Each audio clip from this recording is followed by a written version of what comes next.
হরে কৃষ্ণ। রাধে রাধে। সকল দর্শক বন্ধুকে জানাই আমার দণ্ডবোধ প্রণাম। আশা করি সবাই রাধা মাধবের কৃপায় ভালো আছেন। জয় জয় শ্রী রাধে শ্রী রাধে। বন্দে গুরুনিশভক্তা নিশা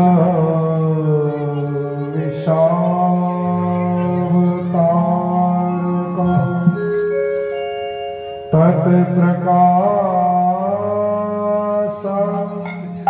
तत्शक्ति कृष्ण चैतन्य संघं वन्दे अहं श्री गुरु श्रीयुतपदकमलम् गुरुना वैष्णवांश्च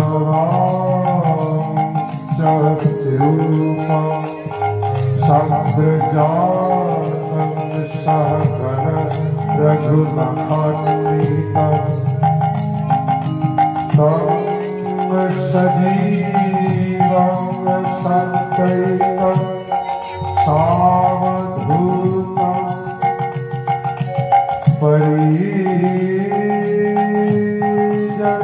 सहितं श्री कृष्ण चैतन्य श्री राधा कृष्ण परा सहगण ललिता श्री विशाखा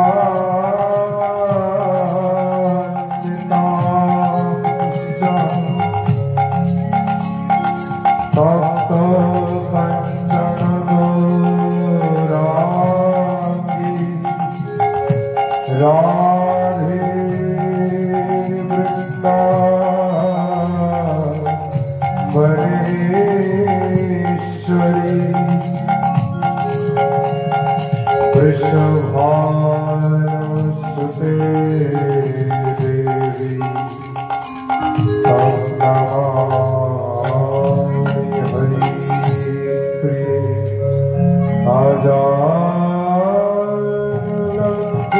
भुजा परकामनातो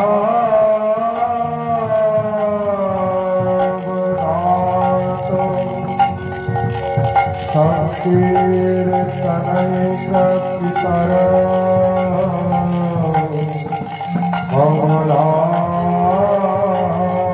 कमलायताक्ष विश्वम्भर द्विजवर जुगधर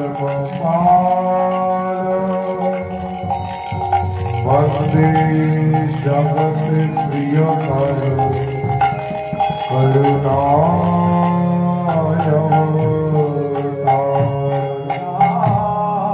श्री चैतन्य प्रभु वन्दे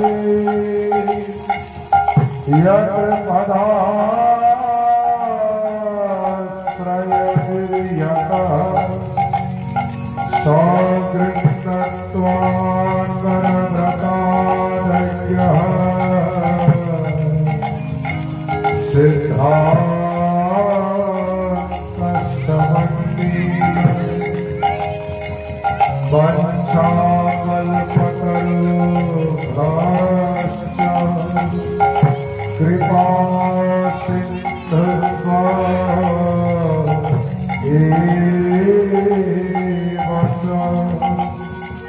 पतितानां पावनेभ्यो सर्ववैष्णवेभ्यो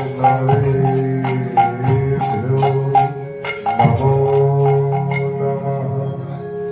जय रूप सनातन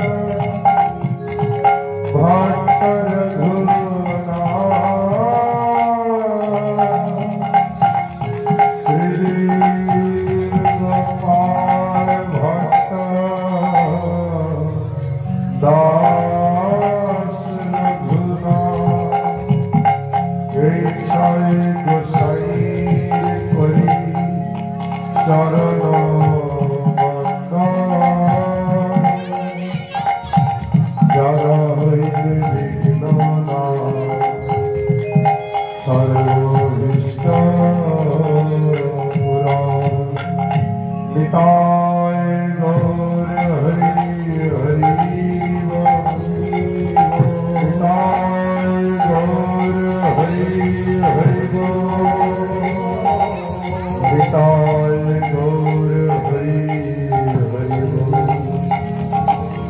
জয় জয় নিতাই গৌর হরি হরি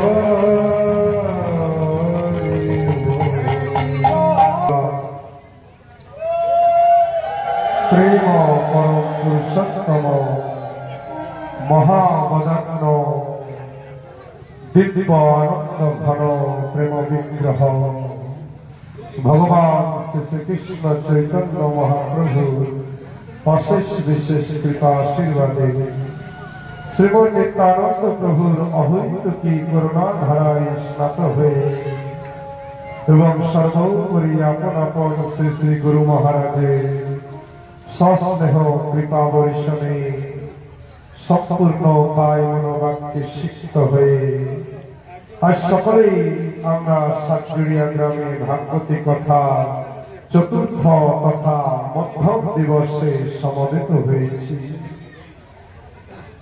শুধু ভক্তমণ্ডলীর কাছে অধমের বিনীত অনুরোধ, যারা এখনো কথা প্রাঙ্গণে এসে উপস্থিত হননি, যত শীঘ্র সম্ভব কথা প্রাঙ্গণে এসে উপস্থিত হন। জীবনকে ধন্যাদি ধন্য করুন ভাগবত শ্রবণের দ্বারা। জয় জয় শ্রী রাধে, জয় জয় শ্রী রাধে শ্যাম।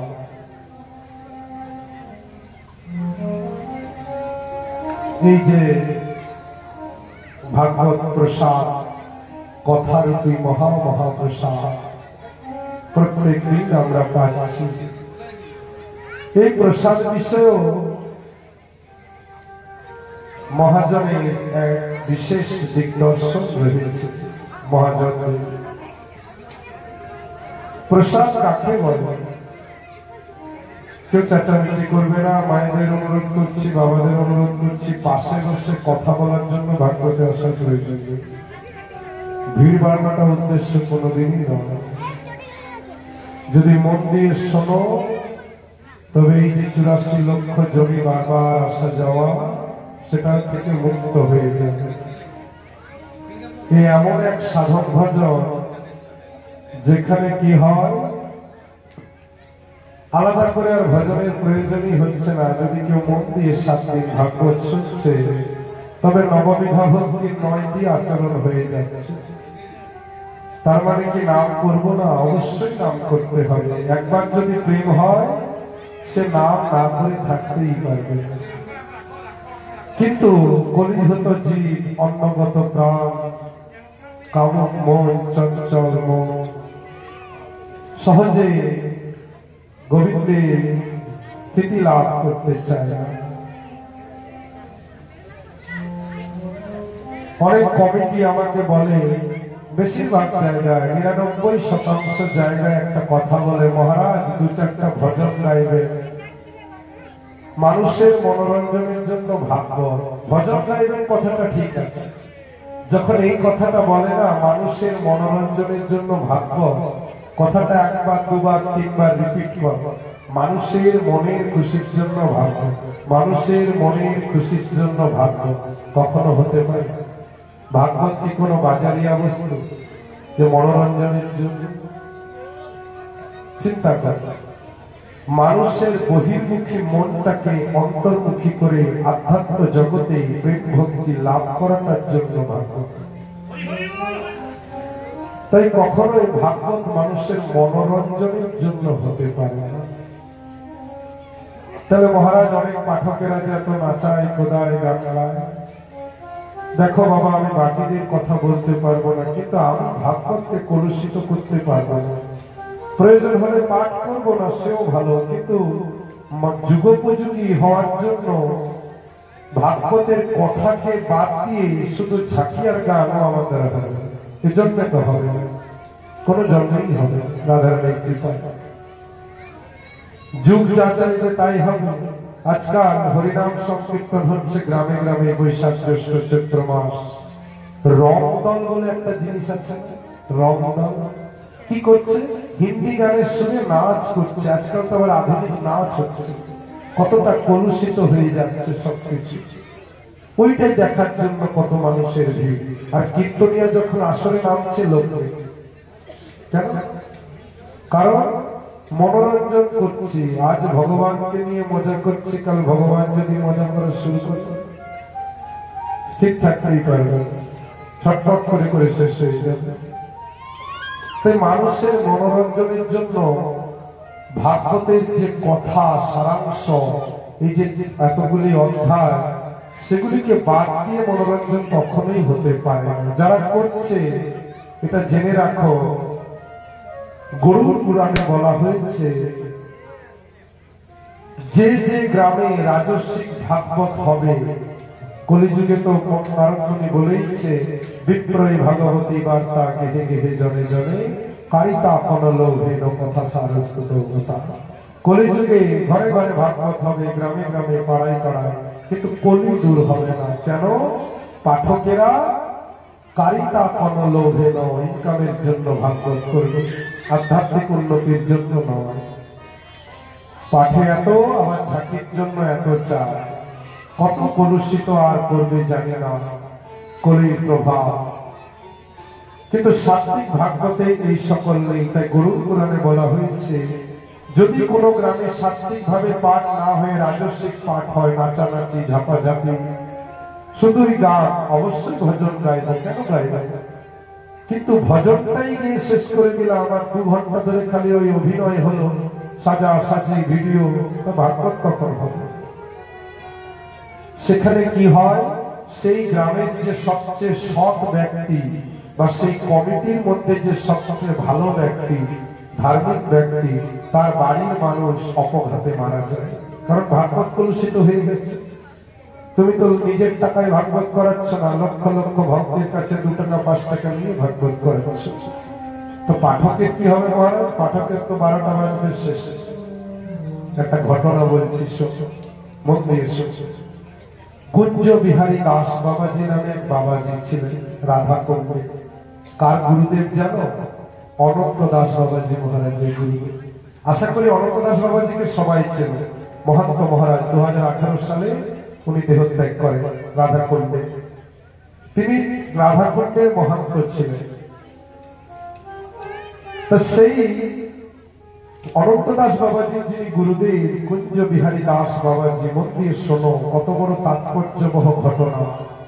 আজ আমার এক গুরু ভাই সকালে ফোন করছিল, তখনই ভাবলাম, দেখো গুরু ভাই শুধু যে আমার গুরুদেবের শিষ্য বলে তা না, আমরা সবাই গুরু ভাই, কারণ একজনই তো সন্তান।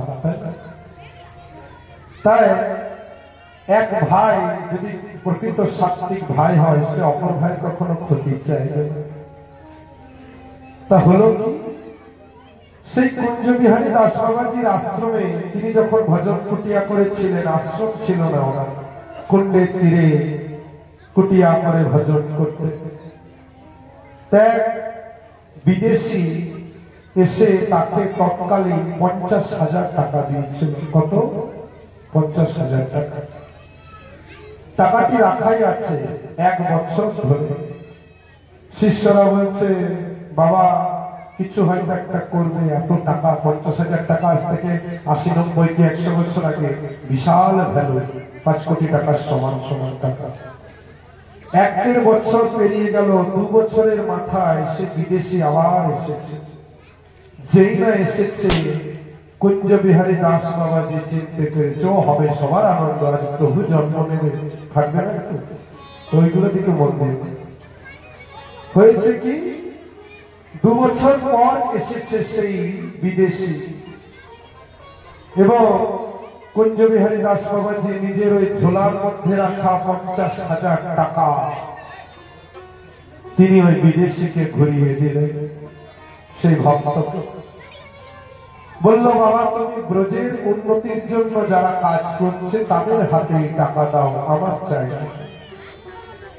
টাকাটি দিয়ে দেওয়ার পর শিষ্যরা খুব ঝগড়া লেগে গেল গুরুদেবের সাথে। গুরুদেব এত টাকা পেয়েছিলে, একটা মন্দির করতে পারতে। মন্দির শোনো লীলাকে, কারণ এগুলি আগামী দিনে তোমাদেরকে শুদ্ধ ভক্ত তৈরি করবে। ভক্ত হওয়া মানে নাচানাচি লাফালাফি নয়। চিরকাল লাফাবে নাকি বাজারের মতো? লাফাতে হয় অন্তর্মুখী হয়ে।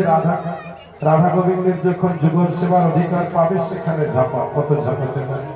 এখানে নয়, লোক দেখানি নয়, অন্তর। তা হলো কি, শিষ্যরা বলছে, বাবা এত টাকা পেয়েছো, একটা মন্দির করতে পারতে, একটা বড় আশ্রম করতে পারতে। গুরুদেব বলছে তারপর মন্দির তারপর কি? লোককে আমরা বলতাম আমাদের গুরুদেবের একটা আশ্রম আছে। তারপর আপনি এখানে আনন্দে থাকতেন, আমরা ওইখানে এসে একটু রাত্রি যাপন করতাম। সবাই আসি, ঘুমোতে পারি না, অন্যান্য জায়গায় যেতে হয়, আপনার একটা মাত্র ভজন কুটিয়া, তা আমরা একটু আনন্দ করতাম। তারপর আপনি দেহত্যাগ করলে আমরা এই আশ্রমে থাকতাম। পরম্পরাগত ভাবে আশ্রম বাড়ত, আমাদের গুরুদেবের প্রচার হতো। তারপর তো জানি না। গুরুদেব কোশ্চেন করছে তারপর, বলে তারপর তো জানি না বাবা। বলে তারপর কে আশ্রমের মহাত্ম হবে সেই নিয়ে তোমরা লাঠালাঠি করতে। ছিল আপদ, ছিল গেছে আপদ গেছে। এই হচ্ছে ভজন সাধন, এই হচ্ছে প্রকৃত ভজনীয়।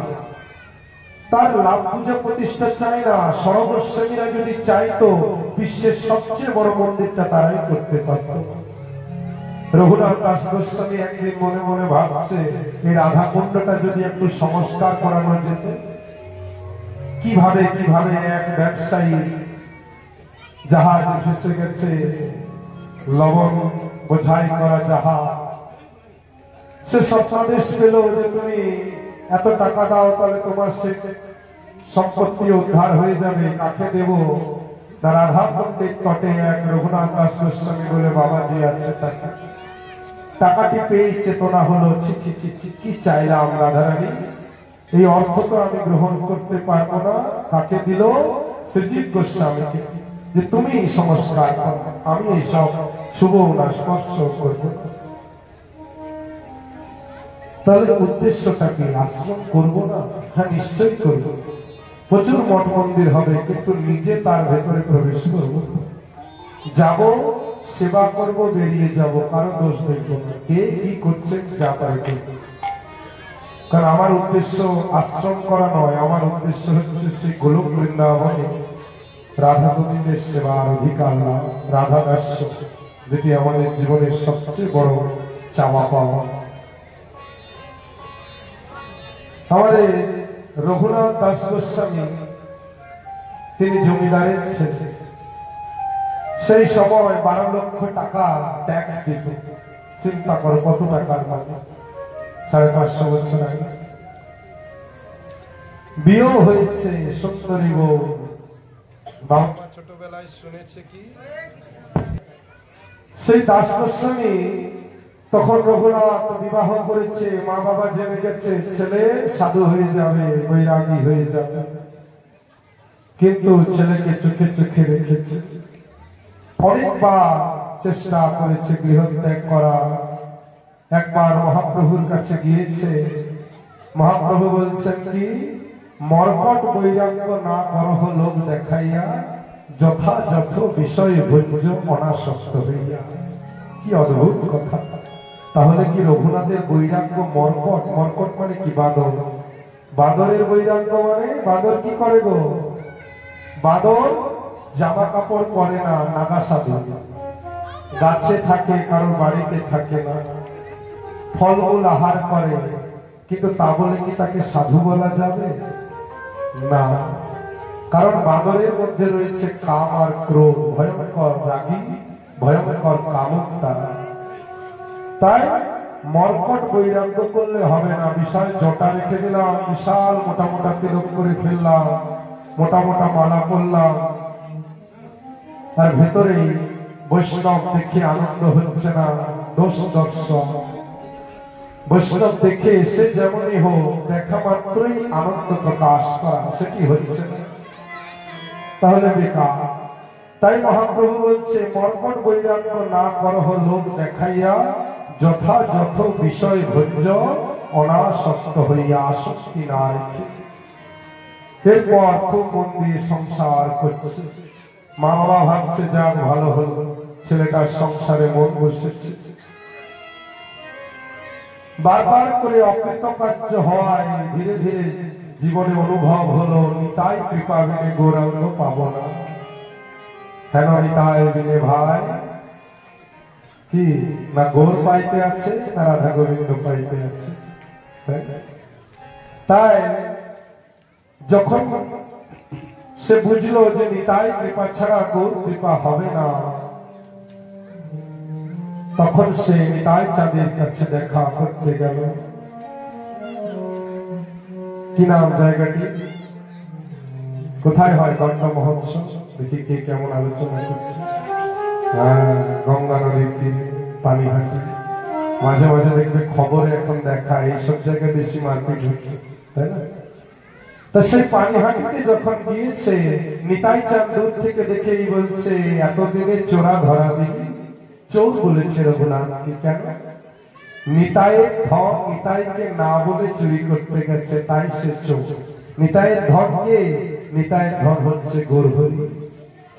তাই চুলের মুঠি ধরে চরণ প্রান্তে ফেলে দিয়েছে। কৃপা হয়ে গেল নিতাই চাঁদ, তোকে শাস্তি দেব, তুই আমার ধন আমাকে না বলে নিতে গেছিস। একবার বললে আমি তোকে অনায়াসে তা প্রদান করতাম। কি শাস্তি? ছাড়ো না বলো কি শাস্তি? শাস্তি হচ্ছে দণ্ড হলো কি না তোমাকে দধিচেরা মহোৎসব করতে হবে। টাকার তো অভাব নেই, সঙ্গে 2-4 জন সৈনিকও গেছে, বডিগার্ড, পাছে পালিয়ে যা। বিশাল দধিচেরা মহোৎসব হলো। কোন কোন ভাগ্যবান দেখিবারে পায় মহাপ্রভুকে নিতাই চাঁদ সুখে ডেকে নিয়ে আসলেন পুরীধাম থেকে। সবার পাত্র থেকে একটু একটু করে মহাপ্রভুর মুখে দিচ্ছেন নিতাই চাঁদ, সবাই দেখতে পাচ্ছেন। কিছুক্ষণ পর রাঘব পণ্ডিত এসে বলছে, রাঘবের ঝালি শুনেছ তো? এ বাবা তুমি খাবে না? নিতাই চাঁদ বলছে আজ তো আমি এখানেই খাবার খেয়ে নিয়েছি, দুপুরে রাত্রিবেলায় পাবো। স্বয়ং বলরাম যেন নিতাই চাঁদ বলরাম ভাবে ভাবিত হয়ে বন্ধুদের সাথে আহার করছে, ব্রজলীলা স্মরণ হয়ে গেছে। রাত্রিবেলায় মহাপ্রভুর ভোগের সেই প্রসাদ রঘুনাথকে দেওয়া হয়েছে। রঘুনাথ গিয়ে বলছে নিতাই চাঁদকে যে আমি সন্ন্যাসী হতে চাই, আমি মহাপ্রভুর সেবা করতে চাই, রাগানুগা ভজন করতে চাই। বলে চিন্তা নেই, তুমি খুব শীঘ্রই কৃষ্ণ তোমাকে এই সংসার থেকে মুক্ত করবে।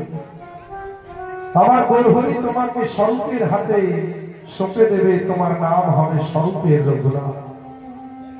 কিছুদিন পর একদিন তাদের ঘরে কুলু গুরুদেব এসেছে। গুরুদেবকে রাত্রিবেলায় ছাড়তে গেছে। তারপর গুরুদেবকে বলছে তবে গুরুদেব এবার আমি যাই। গুরুদেব ভাবছে বাড়ি যাবে, বলে হ্যাঁ যাও। মনে মনে তো ইচ্ছা যে আমি তো যাবো পুরীধাম শ্রীক্ষেত্রে। বনের পথ দিয়ে 12 দিন উপোস করে কিচ্ছু না খেয়ে দিন রাত্রি হেঁটে বনে বনে যাচ্ছে, কারণ জমিদারের ছেলে রাস্তায় গেলে ধরে ফেলবে।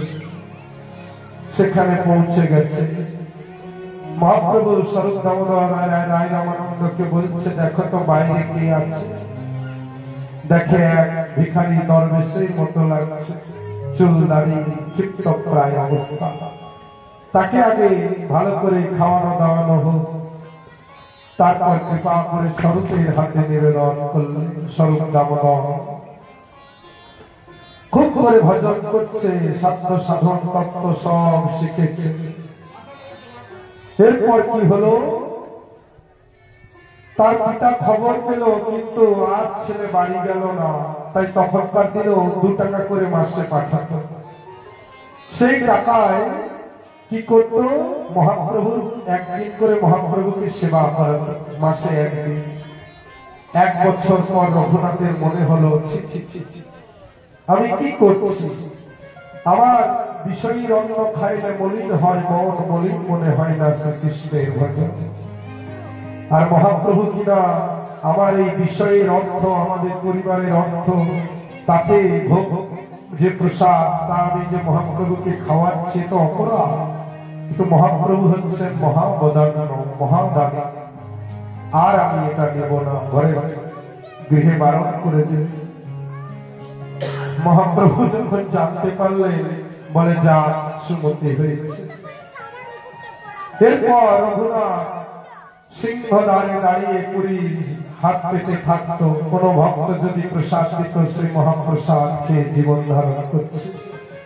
মহাপ্রভু বলছে যা বৈরাগ্য হয়েছে। 1 বছর পর মনে হলো এই যে দাঁড়িয়ে রয়েছি, বেশ্যারাও দাঁড়িয়ে থাকে পতি উপপতির উদ্দেশ্যে, তাহলে আমার গোবিন্দের প্রতি ভরসা কোথায়? আমি এখানে আর দাঁড়াবো না। ছত্রে গিয়ে খেতে লাগলাম, যেখানে সাধুদের ভান্ডার হয়। মহাপ্রভুর কাছে খবর গেল, বলে যা আরো বৈরাগ্য হয়েছে। আরো 1 বছর পর মনে হলো ছত্রে গিয়ে খাওয়া আর বাড়িতে খাওয়া তো একই ব্যাপার, যাচ্ছি আরামসে খাচ্ছি চলে আসছি, এইভাবে ভজন হবে না। কি করলে? যে মহাপ্রসাদ একদম পচে গলে যেত, যেটা গরুতেও খেতে পারে না, ফেলে দেওয়া হতো, সেটিকে জলে ভালো করে ধুয়ে নীতি নীতি পেত। মহাপ্রভুর কাছে খবর যাওয়াতে মহাপ্রভু দৌড়াচ্ছে রঘুনাথের কাছে। সেই সময় রঘুনাথ পাচ্ছিল সেই মহাপ্রসাদ, হাতকে ধরলেন, মহাপ্রভু তুমি এত বড় স্বার্থপর, উত্তম মহাপ্রসাদ পাচ্ছ, আমাকে না দিই? শুধু মহাপ্রসাদ নয়, উত্তম মহাপ্রসাদ। আগে একটা বিশেষণ যোগ হয়ে গেল। তা এই হচ্ছে বৈরাগ্য।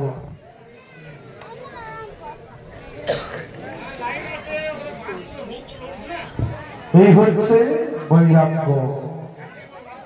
তাই রঘুনাথ দাস গোস্বামী এনাদের যে ভজন সাধন, এই অদ্ভুত।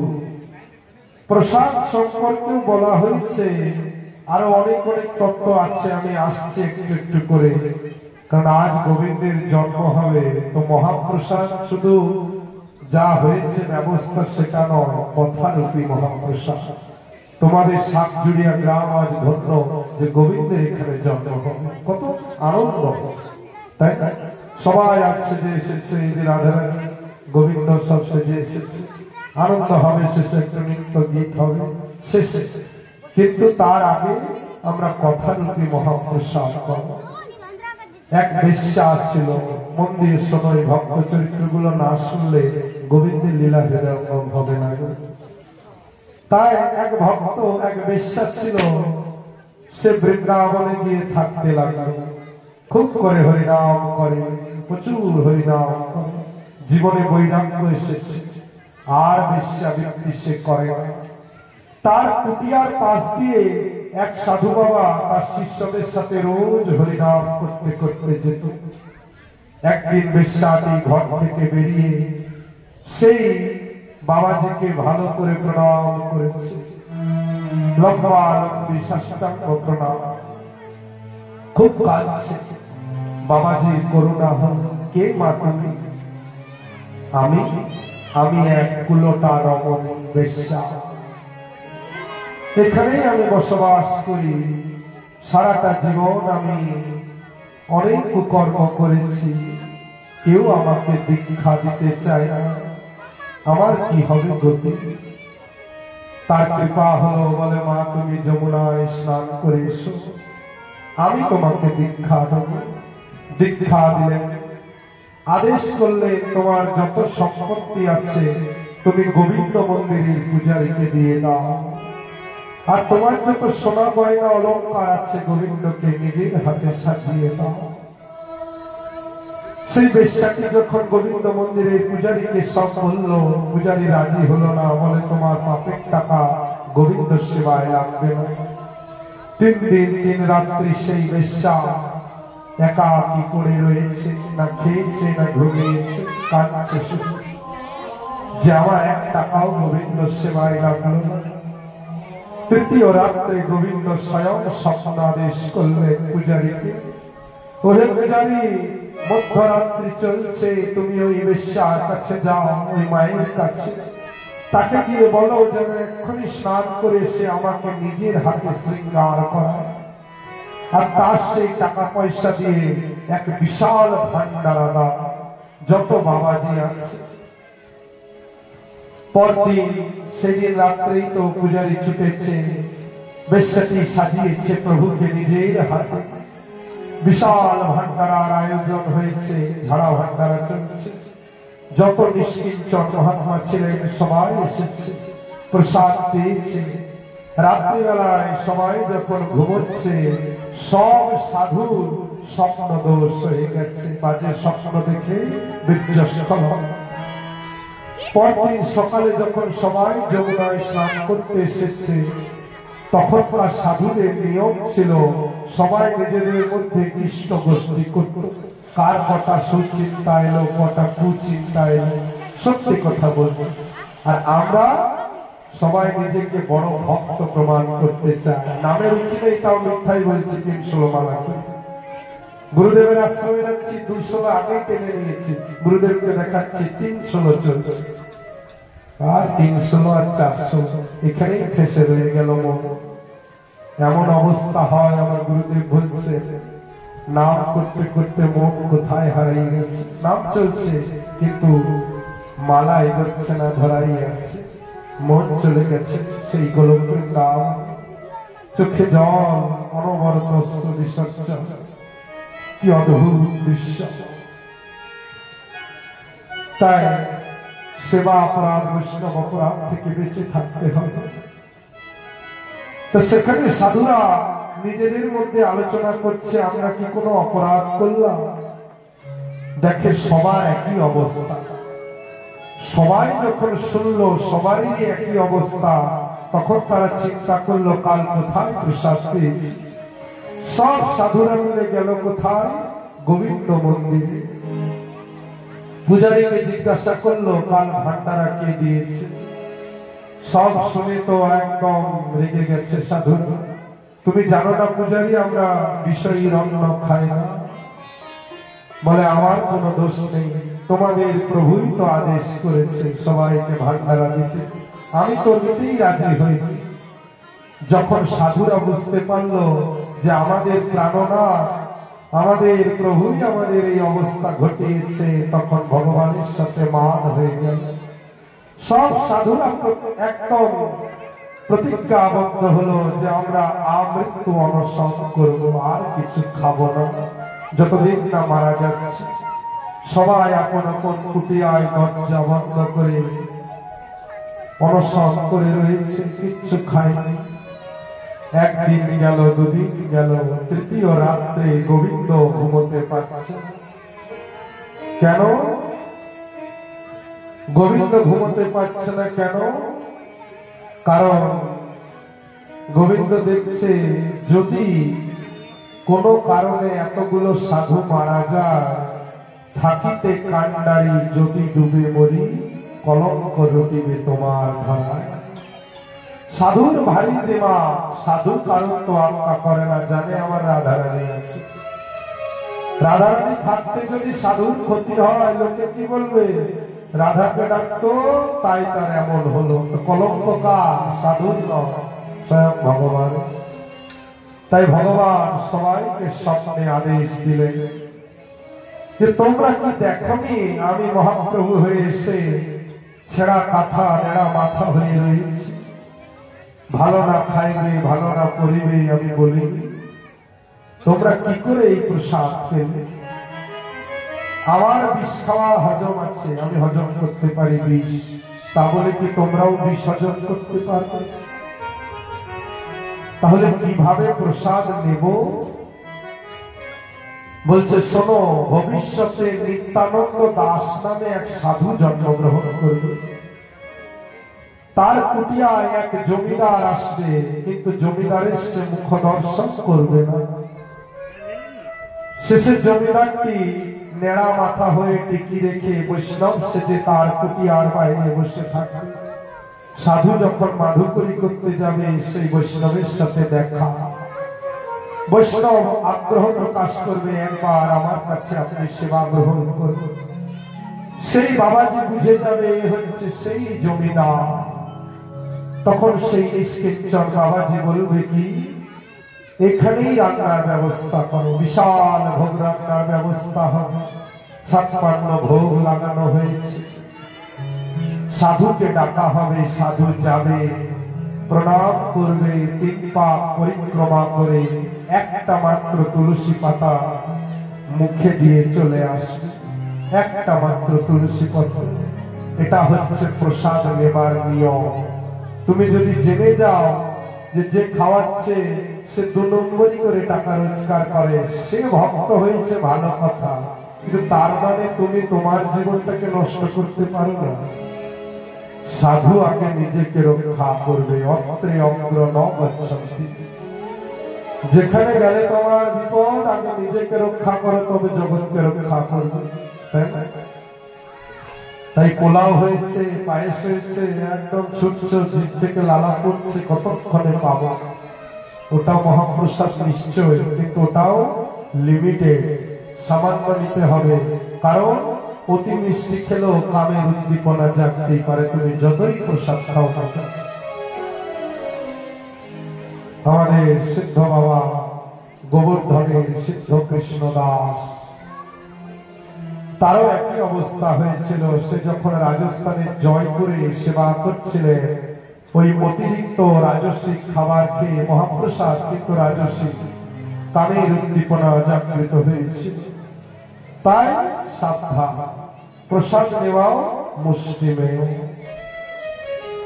এবার আমরা ভাগবতের গভীর থেকে গভীরতম লীলায় প্রবেশ করছি। একটা একটা করে শোনো, শুধু ভক্ত চরিত্র আর ভগবানের লীলা। দারুণ দারুণ। যারা বসতে জায়গা পাচ্ছ না, যেখানে পাচ্ছ বসে যাও, যেখানে পাচ্ছ। একদম এই দিকটা ফাঁকা রয়েছে, ওই দিকটায় বসে যাও। এখানে আছে, এখানে ফাঁকা আছে। আর একটা অনুরোধ করব, যিনি তিলক দিচ্ছেন তিলক দিন, কিন্তু মনটা যেন অধমের দিকে থাকে। আমি তো অনেক জায়গায় জন্য তিলক দিতে দিই না, কেন বলি ঘর থেকে করে নেব। কারণটা কি? মনটা যেন এদিকে, উনি ওনার কাজ করছে করুন, তোমাদের মন যেন এই না হয় আগে তিলকটা নিবি তারপর প্রভুর পাঠ শুনবো। না, পাঠ শুনতে শুনতে তিলক না। তুমি কপাল তো তোমার আছে, উনি ঠিক কপালেই দেবে, চিন্তা করার দরকার। তুমি তোমার জায়গায় থাকো, নিষেধ করছি। তাহলে পাঠটা 3 ঘন্টা ধরে উনি তিলক দেবে, 3 ঘন্টা তোমাদের পাঠে মন বসবে। আমি কি জন্য এসেছি, কেন কষ্ট করছি? যাতে তোমাদের কৃষ্ণ ভক্তি হয়, নামে রুচি বর্ধিত হয়। তাহলে কি এবার আমরা যে লীলায় প্রবেশ করছি, সরচিষ মন্বন্তরের ঘটনা। মন্দির কোন মন্বন্তর? কোন মন্বন্তর বললাম? বলো, জোরে বলো। সরচিষ মন্বন্তর। কি মন্বন্তর? সেই মন্বন্তরে এক রাজা ছিল, যার নাম হচ্ছে সত্যব্রত। কি নাম? সত্যব্রত। তিনি 4 মাস শুধু জল খেয়ে ভজন সাধন করছেন। 4 মাস জল খেয়ে ভজন করছেন। একদিন তিনি স্নান করছেন নদীতে, জল দিয়ে তর্পণ করছেন পূর্বপুরুষদের উদ্দেশ্যে। এমন সময় হাতে জল নিয়েছে, দেখে একটা সফরি মৎস্য, মানে পুঁটি মাছ, সফরি মৎস্য হাতে চলে এসেছে। সেই মাছটি বলছে, হে রাজন, আমি এই জলাশয়ে থাকতে পারবো না, বড় মাছেরা আমাকে গিলে ফেলবে, তাই তুমি তোমার কমণ্ডলুতে আমাকে আশ্রয় দাও। শরণাগতকে রক্ষা করা সাধুর কর্তব্য। তিনি সেই মৎস্যটিকে নিজের কমণ্ডলুতে রাখেন। তর্পণ শেষ করে দেখে কমণ্ডলু ভরে গেছে, মাছটি এত আকৃতি বেড়ে গেছে। বলছে, আমি কমণ্ডলুতে থাকতে পারছি না। তিনি একটা বড় জলাশয়ে তাকে রাখলেন, সেটিও ভরে গেল। ওর থেকেও বড় জলাশয়ে রাখলেন, সেটি ভরে গেল। সরোবরে রাখলেন, সরোবর ভরে গেল। আকৃতি বাড়ছে মৎস্যটি। নদীতে রাখলে নদী ভরে গেল। শেষে মহাসমুদ্রে সেই মৎস্যটিকে তিনি নিয়ে গেলেন। রাজা বুঝে গেল, এ আর কেউ নয়, স্বয়ং ভগবান শ্রীহরি। বলো ভগবান মৎস্য অবতার কি জয়। একটা অবতার বাদ যাবে না, সব একটা একটা করে ঢুকছে। যারা 2 দিন 3 দিনের পাঠ অধমে শুনেছে, হয়তো আইডিয়া করেনি, কিন্তু এবার 7 দিন শুনলে বুঝবে এই বছর যা বললাম সামনের বছর অন্য 10টি ভক্ত চরিত্র নিয়ে ঢুকবে, তারপরে বছর আরো 10টি। শুধু রাস, যে রাস কাল হবে, সেই রাসের 64,000 লীলা রয়েছে। তাহলে কত বছর লাগবে? যদি আমি সারা জীবন পাঠ করে যাই, রোজ 3 ঘন্টা করে, শেষ হবে। মহারাজ আপনার জানা আছে, যদি আমি আসর থেকে নেমে যাই আমার জানা নেই, যদি প্রশাসনে বসে থাকি হ্যাঁ জানা আছে। কারণ তখন একটা ফ্লো কাজ করে, রাধারানী দেখিয়ে দেয় একটা একটা করে, পরে এই লীলাটা, তারপর ওই লীলাটা। তো এগুলি গুরুদেবের কাছে একটা সময় ছিল, নীলডাঙ্গা গ্রামে প্রতিদিন চরণ সেবা করতাম আমি আর আমাদের বিনোদা। তো সেই সময় 8টার সময় গুরুদেবের কাছে ঢুকতাম, রাত 1টা, 1:30, 2টো অব্দি শুধু ওই লীলা গুরুদেব বলেই যাচ্ছে, আমরা শুনে যাচ্ছি। তো সেই বস্তুগুলোই তোমাদেরকে দিচ্ছি একটু একটু একটু একটু করে, অনেক আছে, শেষ নেই। তাই এবার তোমরাই বলো, তোমরা লীলা শুনতে চাও না খালি ভজন দিয়েই পার করবো? নিজেরাই বলো। লীলা হবে, তাই না? এরপর কি হলো? সেই মৎস্যটি বলছে, তুমি আমাকে যথার্থ ইচ্ছে পেরেছ রাজন, তোমার মঙ্গল হোক। আজ থেকে 7 দিন পর এই সমগ্র জগৎ জল প্লাবনে প্লাবিত হবে, জগৎ ধ্বংস হয়ে যাবে, চারিদিক ঘোর অন্ধকার বিস্তার লাভ করবে, সূর্য চন্দ্র সব ডুবে যাবে, তোমার কাছে একটা জাহাজ আসবে, তুমি সপ্ত ঋষি এবং প্রত্যেক যত যত জীব রয়েছে তাদের পুরুষ এবং নারী এক একটি করে জোগাড় করে সেই জাহাজে উঠিয়ে দিয়ে আমার বাসুকি সেখানে আসবে, তুমি আমার সাথে, আমার যে মাথায় একটা শীত রয়েছে তার সাথে জাহাজটিকে ভালো করে বেঁধে দিও, আমি স্বয়ং আসবো, চিন্তা করো না। এবং যতদিন না জগৎ সৃষ্টি হচ্ছে ততদিন তোমাদের আমি জাহাজে করে বয়ে নিয়ে বেড়াবো। তাই হলো 7 দিন পর তিনি সবাইকে জড়ো করলেন, জাহাজ এলো, জাহাজে চেপেছে, জল প্লাবন চলছে, চারিদিক ডুবে গেল। সর্প দিয়ে স্বয়ং মৎস্য ভগবান মৎস্য হয়ে সেখানে আসলেন এবং তিনি পথ দেখিয়ে নিয়ে যাচ্ছেন। আর সেই সপ্ত ঋষিদের গায়ের শরীরের তেজে চারিদিক আলোকিত হচ্ছে। সেই সময় ভগবান মৎস্যকে তারা যা যা জিজ্ঞাসা করেছে, মৎস্য হয়ে ভগবান সেই সমস্ত উত্তরই প্রদান করেছে। একটা একটা করে জিজ্ঞাসা, প্রশ্ন আর জিজ্ঞাসার মধ্যে পার্থক্য রয়েছে। প্রশ্ন মানে হচ্ছে কি, যার উত্তর তোমার জানা আছে, আর জিজ্ঞাসা মানে যার উত্তর তুমি জানো না। গীতায় কি বলছে? তদ বিদ্ধি প্রণিপাতেন পরিপ্রশ্নেন সেবয়া উপদেক্ষন্তি তে জ্ঞান জ্ঞানেন তত্ত্বদর্শিনঃ। ভগবান বলছে তদ বিদ্ধি প্রণিপাতেন পরিপ্রশ্নেন সেবয়া। গুরুদেবের কাছে যদি তত্ত্ব জ্ঞান পেতে চাও, আগে প্রণিপাত করো, নিজেকে সঁপে দাও।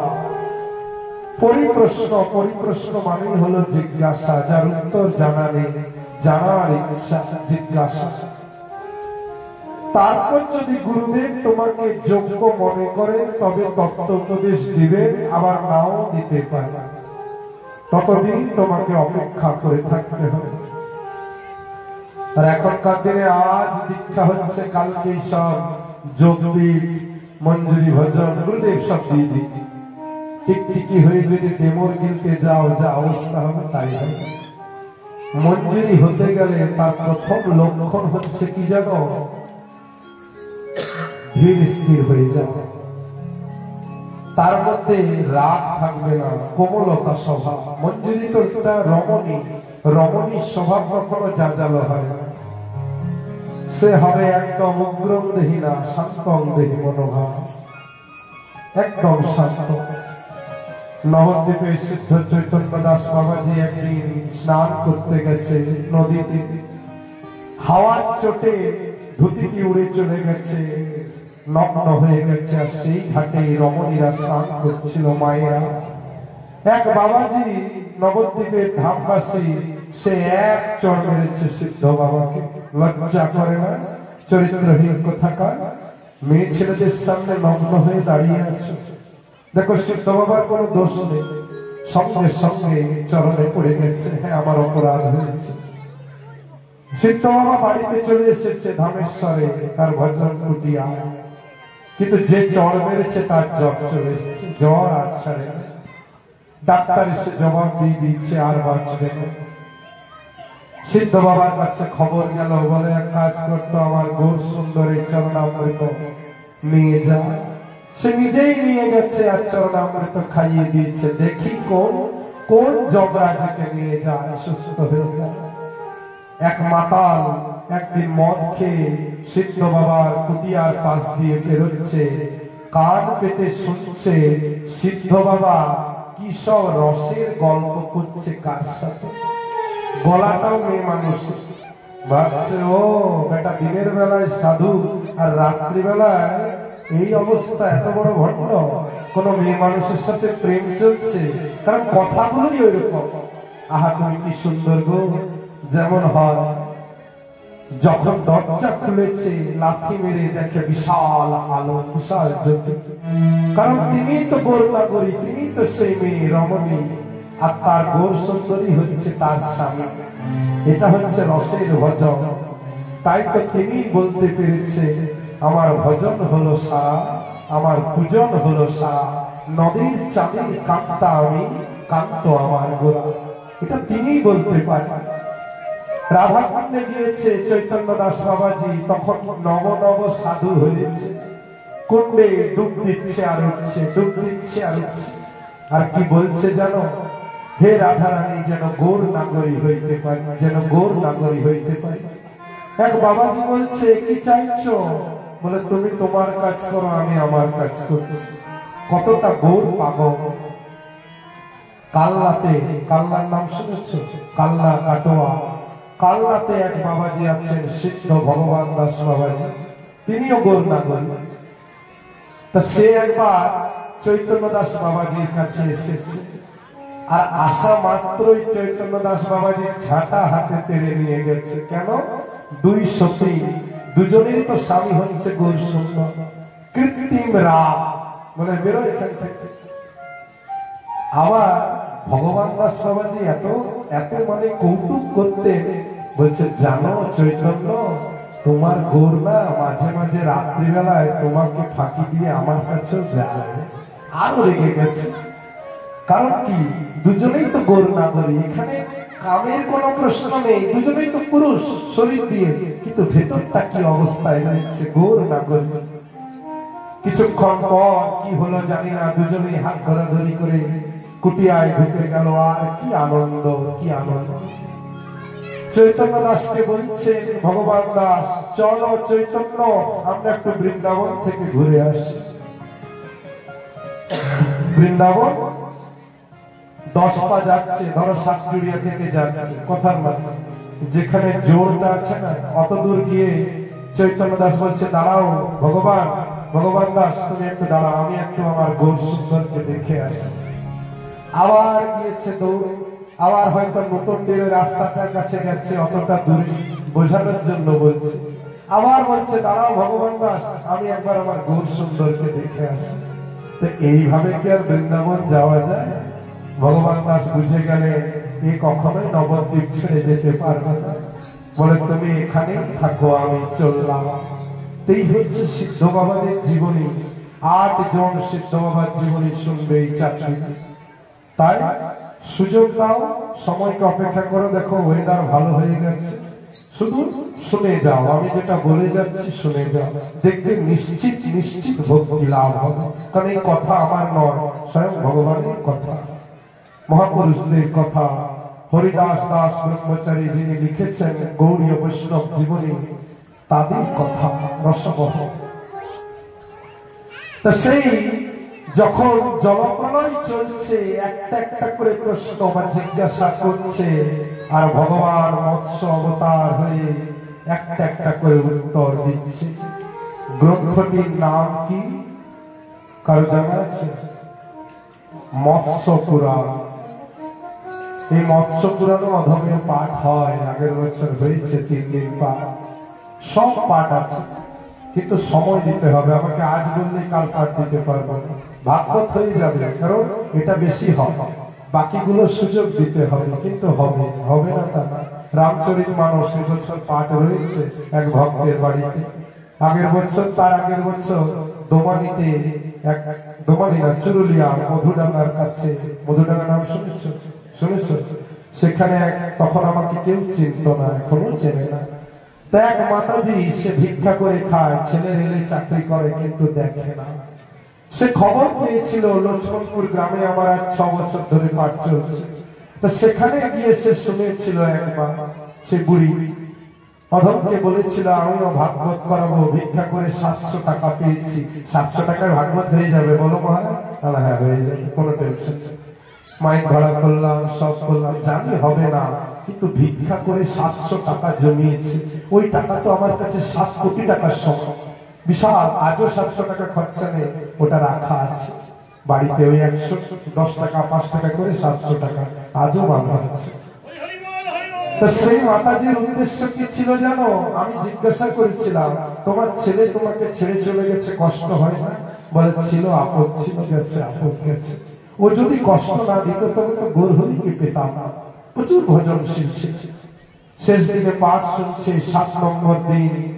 উদ্দেশ্য ছিল, শুনেছিল যে ভাগবত শুনলে নাকি বৈকুণ্ঠে বা গোলক বৃন্দাবনে যাওয়া যায়। তার বিশ্বাস ছিল যে আমিও শুনতে শুনতে চলে যাব। কেউ জানতো না সে বুড়ি শুনছে না, আমি আছি, আর 2-5 জন লোক, বেশি ভিড় নেই। শেষ দিনে আমি একটু গাইছি, হাত থাপড়া দিয়ে, বুড়ি মাটি দেখলাম আমার পাশে বসে, জঙ্ঘার এসে মাথা রেখে একটু শুয়ে দিয়েছে। আমি ভাবছি হয়তো শরীর খারাপ, ঠিক আছে শুয়ে থাক। যখন সব জয়ধ্বনি হওয়ার পর দেখি ঘুমিয়ে গেছে। বুড়িমা ওঠো ওঠো, দেখছি মারা গেছে, শেষ দিনে চলেই গেল। তাহলে কতটা বাস্তবে ভাবব যে সে চলে গেল, ধরাধাম আছে, আশীর্বাদও করেছে, অভিশাপও করেছে অধমকে। তুই একদিন এই ব্যাসাসনে বসে তুই শেষ হয়ে যাবি বাবা, কথা বলতে বলতেই তোর জীবন চলে যাবে। তো এটাই তো মৃত্যুর আশা, অন্যজনে বসে আছে আনন্দে, যে যদি ভগবানের কথা বলতে বলতে দেহত্যাগ হয়, এর থেকে বেশি আনন্দের কি আছে? এর থেকে বেশি আনন্দের কিছু হয় না। এগুলো আমার কোনো ভজন সাধন নেই, কিন্তু তাদের কৃপা। তাই সবাইকে বলছি, দেখো ভাগবত আসলে না স্বয়ং গোবিন্দ বিভিন্ন রূপ ধরে আসে। তুমি যদি মন দিয়ে শোনো, তুমি যা চাইবে তাই পাবে, তবে টাকা পয়সা চেয়েও না, অনুরূপ ওটি রাগ থাকবে না। চাইলে প্রেম আর ভক্তি চাও, অন্য কিচ্ছু না। এরপর ঋচিক নামে এক ঋষি ছিল। কি নাম বলো আমার সাথে? ঋচিক ঋষি। সে কৌশিকী বংশে গাধী নামে এক রাজা ছিল। গাধী নামটা একটু কেমন কেমন, কিন্তু গাধী। তার কন্যার নাম ছিল সত্যবতী। কি নাম? সত্যবতী। সেই সত্যবতীকে ঋচিক ঋষি বিবাহ করতে চাইলেন, কিন্তু গাধী রাজা বলছে, আমরা কৌশিকী বংশের রাজা, সহজে আমরা বিবাহ দিই না, আমাদেরকে পণ কি দেবে বলো? কি পণ লাগবে বলুন? বলে, আমার 1000 সাদা ঘোড়া চাই, যার একটা করে কান কালো। এরও তত্ত্ব আছে, এবছর হবে না, বলবো না। যখন দ্বিতীয় বছর তৃতীয় বছর হয়, তখন একটু একটু করে এলো, সব এক বছরে দেওয়া উচিত না, হজম হবে না। তাই 1000 সাদা ঘোড়া, যার একটা করে কান হচ্ছে কালো, যদি তুমি আমাকে দাও, তবে আমি আমার মেয়ের সাথে তোমার বিবাহ দেব। ঋচিক ঋষি তাই করলেন। ভগবান বরুণদেবের কাছে গিয়ে তিনি সেই ঘোড়া প্রার্থনা করলেন। তারপর বিয়ে হলো। বিয়ের পর শ্বশুর মহামশাই মানে গাধী রাজা জানতে পারলো ঋচিক ঋষি এক বিশাল বড় সিদ্ধযোগী। তাই সে অনুরোধ করলো যে আমার তো কোনো ছেলে নেই, তা জামাই বাবাজি তুমি এমন যজ্ঞ করো যেন তোমারও একটা ছেলে হয় আর আমারও একটা ছেলে হয়। ঋচিক ঋষি যজ্ঞ করছেন। একটা ক্ষত্রিয় মতে, একটা ব্রাহ্ম মতে। ব্রাহ্ম মতের যজ্ঞের চড়ুটি তিনি নিজের স্ত্রীকে খাওয়াতে চাইলেন, আর ক্ষত্রিয় মতে চড়ুটি নিজের শাশুড়ি মাকে। কিন্তু যজ্ঞের শেষে ঋচিক ঋষি স্নান করতে গেলেন, আর শাশুড়ি মা বলছে কি নিজের মেয়েকে যে তোর চড়ুটা আমাকে দে আর আমার চড়ুটা তুই খা, দেখি জামাই কেমন যজ্ঞ করেছে। উল্টো হয়ে গেল। ঋষি যখন আসলো তার তো মাথায় হাত, হায় হায় কি হলো। স্ত্রীকে বলছে তুমি জানো না তুমি কি করেছো, তোমার গর্ভে এক বিশাল ক্ষত্রিয় স্বভাব সম্পন্ন তেজস্বী সন্তান হবে। আমি ভেবেছিলাম আমার শ্বশুর মশাই রাজা, তার ছেলে রাজা হবে, তাই ক্ষত্রিয় হবে, আর আমি সাধু, আমার ছেলে সাধু হবে। তোমরা উল্টো করে দিলে। স্ত্রী পায়ে পড়ে বলছে হে প্রাণনাথ, দয়া করে আপনি এমন করবেন না, আমি এমন সন্তান সহ্য করতে পারবো না। ঋষির কৃপা হলো। ঋষি বলছে ঠিক আছে, তোমার ছেলে ছেলে তোমার নাতি এমন হবে। এরপর যথা সময়ে গাধী রাজার একটা সন্তান হলো। বলো ভগবান বিশ্বামিত্র কি জয়। কে বিশ্বামিত্র। আর নিজের সন্তান হলো কে, যমদগ্নি ঋষি। এই যমদগ্নি ঋষি বড় হলো, বিবাহ হলো, 4টি সন্তান হলো। চতুর্থ সন্তানটির নাম রাখলো রাম। কি নাম? রাম। একদিন কি হলো, রাজা সহস্রার্জুন, যার 1000 হাত, রাবণকে পর্যন্ত যে হারিয়েছে, এত ক্ষমতা, সে একবার যুদ্ধ জয় করে ফিরে যাচ্ছিল, রাস্তা দিয়ে খিদে পেয়েছিল, তার সৈন্য সামন্তে যমদগ্নি ঋষির আশ্রমে গেল। তার আশ্রমে একটা কামধেনু গাই ছিল। সেই কামধেনু গায় সবার খাবারের ব্যবস্থা করলো তার শরীর থেকে। রাজা ভাবলো এমন যদি একটা গাইকে আমি নিয়ে যাই রাজ্যে, আর অভাব থাকবে না। ঋষির অনুমতি ছাড়াই জোর করে সেই গাভীটিকে নিয়ে চলে গেল। রাম যখন শুনল, সে হাতে কুঠার দর্শ নিয়ে সেই যমদগ্নি ঋষিকে, সেই সহস্রার্জুন রাজাকে হত্যা করে সেই কামধেনু গাইটিকে আবার নিজের পিতাকে দিলেন। জগতে খ্যাতি লাভ করলেন। বলো ভগবান পরশুরাম কি। এরপর কি হলো, সেই সহস্রার্জুনের যারা পরিবার, তারা তো ছাড়বে না। একদিন এক রাজা জলকেলি করছিল তার রানীদের সাথে, আর যমদগ্নি ঋষির স্ত্রী জল আনতে গিয়ে তাদের জলকেলি দেখতে দেখতে সময় ভুলে গেছে। ঈশ্বর তার মনেও কাম প্রবণতা জেগেছে। অনেক পরে যখন এসেছে, স্বামী জিজ্ঞাসা করছে এত দেরি হলো, বলে রাস্তা ভুলে গিয়েছে। মিথ্যাটি ধরে নিল। সামনে 3 ছেলে ছিল, বলে তোর মাকে হত্যা কর, গলা কেটে দিল। 3 জনে না করে দিল, তারা ভস্মীভূত হয়ে গেল। চিৎকার করে ডাকলো রাম। সঙ্গে সঙ্গে পরশুরাম দূরে ছিল। কি আদেশ পিতা, তোর মায়ের গলা কেটে দিল। সঙ্গে সঙ্গে গলা দিয়ে, অস্ত্র দিয়ে গলা কেটে দিল। পিতা সন্তুষ্ট হয়ে বলছে বল কি চাস। বলে হে পিতা, আমি আমার 3 দাদা আর মায়ের জীবন ফিরে চাই, আর ওদের যেন কিছু মনে না থাকে, তাই হবে তথাস্তু। আমার জীবন ফিরে পেল, কারণ সে জানতো তার বাবা কত বড় তেজস্বী মহাপুরুষ। এরপর একদিন পরশুরাম গাছ জঙ্গলের কাঠ কাটতে, গাছের কাঠ কাটতে অনেক দূরে গিয়েছে। আর সেই সুযোগে সহস্রার্জুনের যারা পরিবার, সেই রাজার পরিবার এসেছে। ঋষি যমদগ্নি ঋষি ধ্যান করছিলেন। ধ্যানস্থ অবস্থায় তার গলা কেটে দিল, পরিবারের সবাইকে নিহত করে দিল। পরশুরাম এসে যখন জানতে পারলেন যে সেই ক্ষত্রিয় পরিবার তার পরিবারকে নাশ করেছে, তিনি অনেক কাঁদলেন, চোখের জল, ভগবানের চোখ দিয়ে জল। কিন্তু তিনি প্রতিজ্ঞাবদ্ধ হলেন যে এই পৃথিবীকে আমি ক্ষত্রিয় শূন্য করে দেব। 21 বার, কেউ কেউ বলে 28 বার, কেউ কেউ বলে 21 বার। দুটোই সত্য, দুটোরই আলাদা আলাদা তত্ত্ব রয়েছে। ওই 7-এর মধ্যে সপ্তরথী তত্ত্ব রয়েছে। এই বছর হবে, কারণ ওটা আবার 1 ঘন্টার পাঠ, 3টি ঘটনাকে টেনে নিয়ে আসতে হবে আগামী বছর। তা সেই কি হলো, 21 বার তিনি ক্ষত্রিয় শূন্য করে দিলেন। সেই সময় পৃথিবীতে কোন রাজা ছিল না, তাই ক্ষত্রিয় রমণীরা ব্রাহ্মণদের কাছে গিয়ে বললেন, আমাদের বংশ রক্ষা করুন। ব্রাহ্মণের ঔরসে ক্ষত্রিয় রমণীদের গর্ভে যারা জন্মালো তারাই হচ্ছে কায়স্থ, কায়াতে স্থিত। তাই কায়স্থরা কিন্তু ছোট জাত না, অনেক বড়। ব্রাহ্মণ এবং ক্ষত্রিয় মিক্স যাকে বলে। এইভাবে ভগবান পরশুরাম লীলা করছেন। আজও তিনি অমর হয়ে আছে, আজও তিনি বেঁচে আছেন, আজও তিনি ভজন সাধন করেই চলেছেন। এবং কলি শেষে বলা হয়, কল্কি অবতার যখন হবে এরা সবাই আসবে সপ্ত চিরঞ্জীবী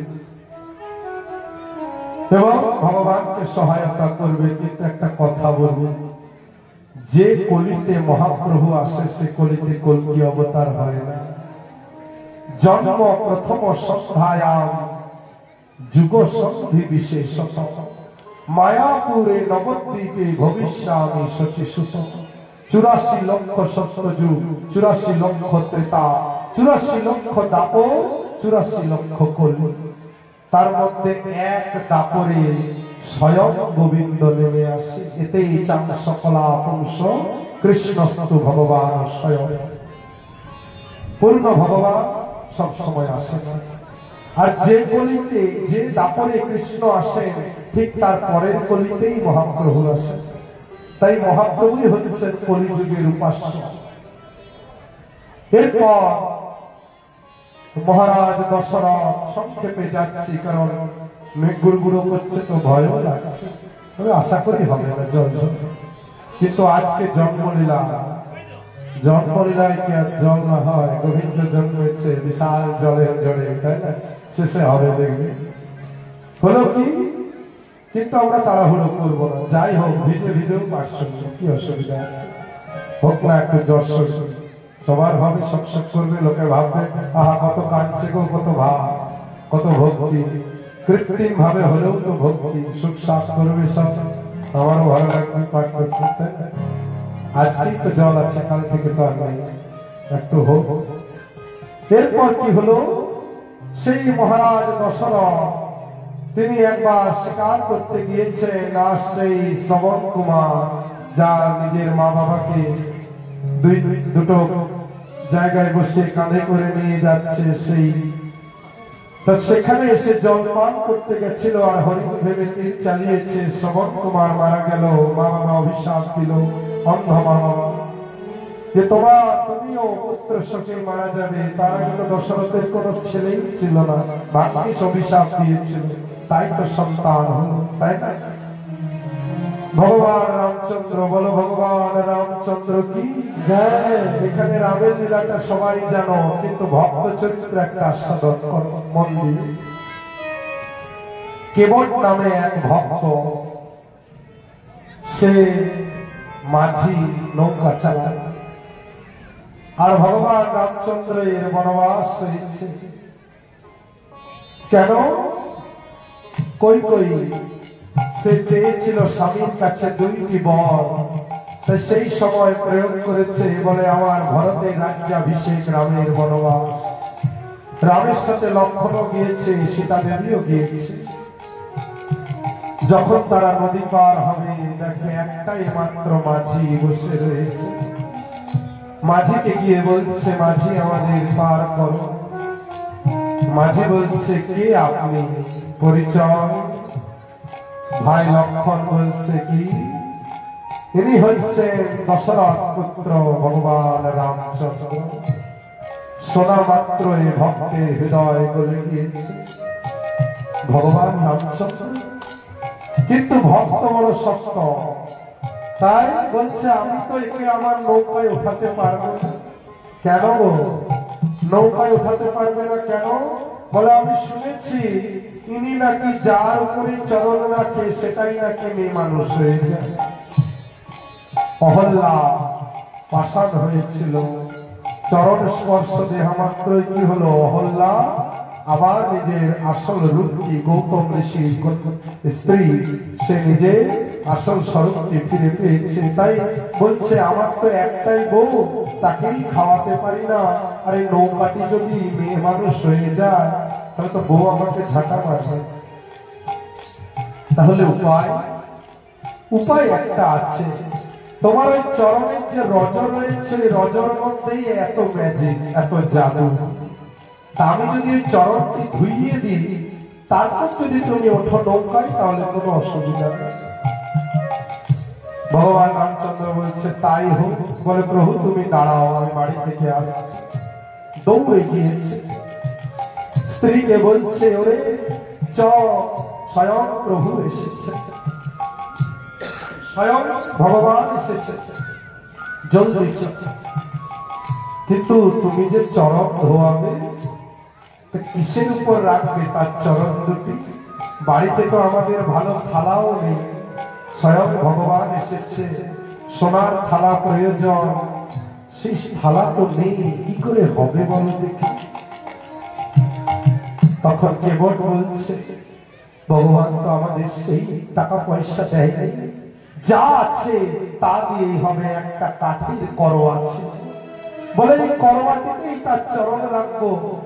যদি মেয়ে মানুষ হয় করোয়াটা হবে, আমার নৌকাটা তো হবে না। আর এটাতে যদি প্রভুর চরণ পড়ে, রোজ এটাতে আমরা রুটি বানাই, তো প্রতিদিন ভগবানের প্রসাদ। ছুটে গিয়েছে, ভগবান দাঁড়িয়েছে সে করোয়ার উপর, এক চরণে দাঁড়িয়ে আছে আর এক চরণ ধোয়াচ্ছে। রামচন্দ্র বলছে কি করো কেবল, আমি তো উল্টে যাব। বলছে প্রভু সত্যি তো এক পায়ে দাঁড়িয়ে থাকা খুব কঠিন, তুমি এক কাজ করো, আমার মাথার চুলগুলো ভালো করে শক্ত করে দাও। উদ্দেশ্য কি? একটাই উদ্দেশ্য। কি উদ্দেশ্য? যে হে প্রভু তুমি তোমার দুটি হস্ত আমার মাথায় রাখো। সরাসরি বলছে না, ঘুরিয়ে বলছে। এক চরণ ধোয়া হলে আমার আরেক চরণ ধুইয়েছে। এবার ভগবান বলছে এবার হেঁটে হেঁটে নৌকায় যাই, বলেন না, আবার তুমি ধুলোই পা দেবে, আবার ম্যাজিক হবে, জাদু হবে। তাহলে স্ত্রীকে বলছে নৌকাটা একটু এগিয়ে নিয়ে আয়। নৌকাতে চরণ আর নিজে লম্বা লম্বি শুয়ে আছে। বলে তুমি আমার উপর দিয়ে হেঁটে নৌকায় ওঠো। মহাজন বলছে দেখো ভক্তের কত বিনম্রতা, কেন এমন করছে? যে প্রভু আমি তোমার চরণ ধুইয়েছি, তার জন্য যেন অহংকার না আসে।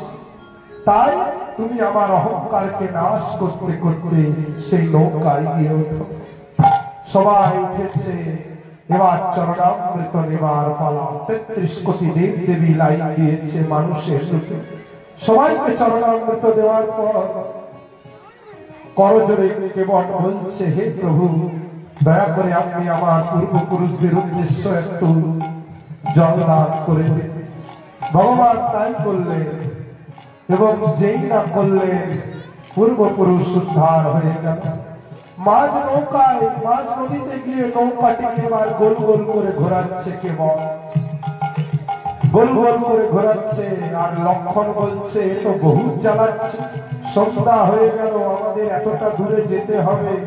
তীর নিয়ে, তীর ধনুক নিয়ে মারতে গেছে। রামচন্দ্র বলছে দাঁড়া দাঁড়া, তুই কি নৌকা চালাতে পারিস? যদি নৌকা চালাতে পারিস না, ও মরে গেলে আমরা সবাই তো ডুবে যাব। আমি জিজ্ঞাসা করছি ভাই কেবল তুমি আগে যাচ্ছ না কেন? নৌকাটা গোল গোল করে ঘোরাচ্ছ কেন? ভয় লাগছে। কেবল বলছে বা প্রভু বা, এক দুপা ঘোরাতেই তোমার ভয় লাগছে, আর আমি যে আমাদেরকে যে তুমি 84 লক্ষ জমি ভ্রমণ করা, তখন আমাদের কি অবস্থা হয়? জল পড়ছে কি? পড়েনি আর পড়বেও না। দেখো রাধার ইচ্ছা যা তাই হবে।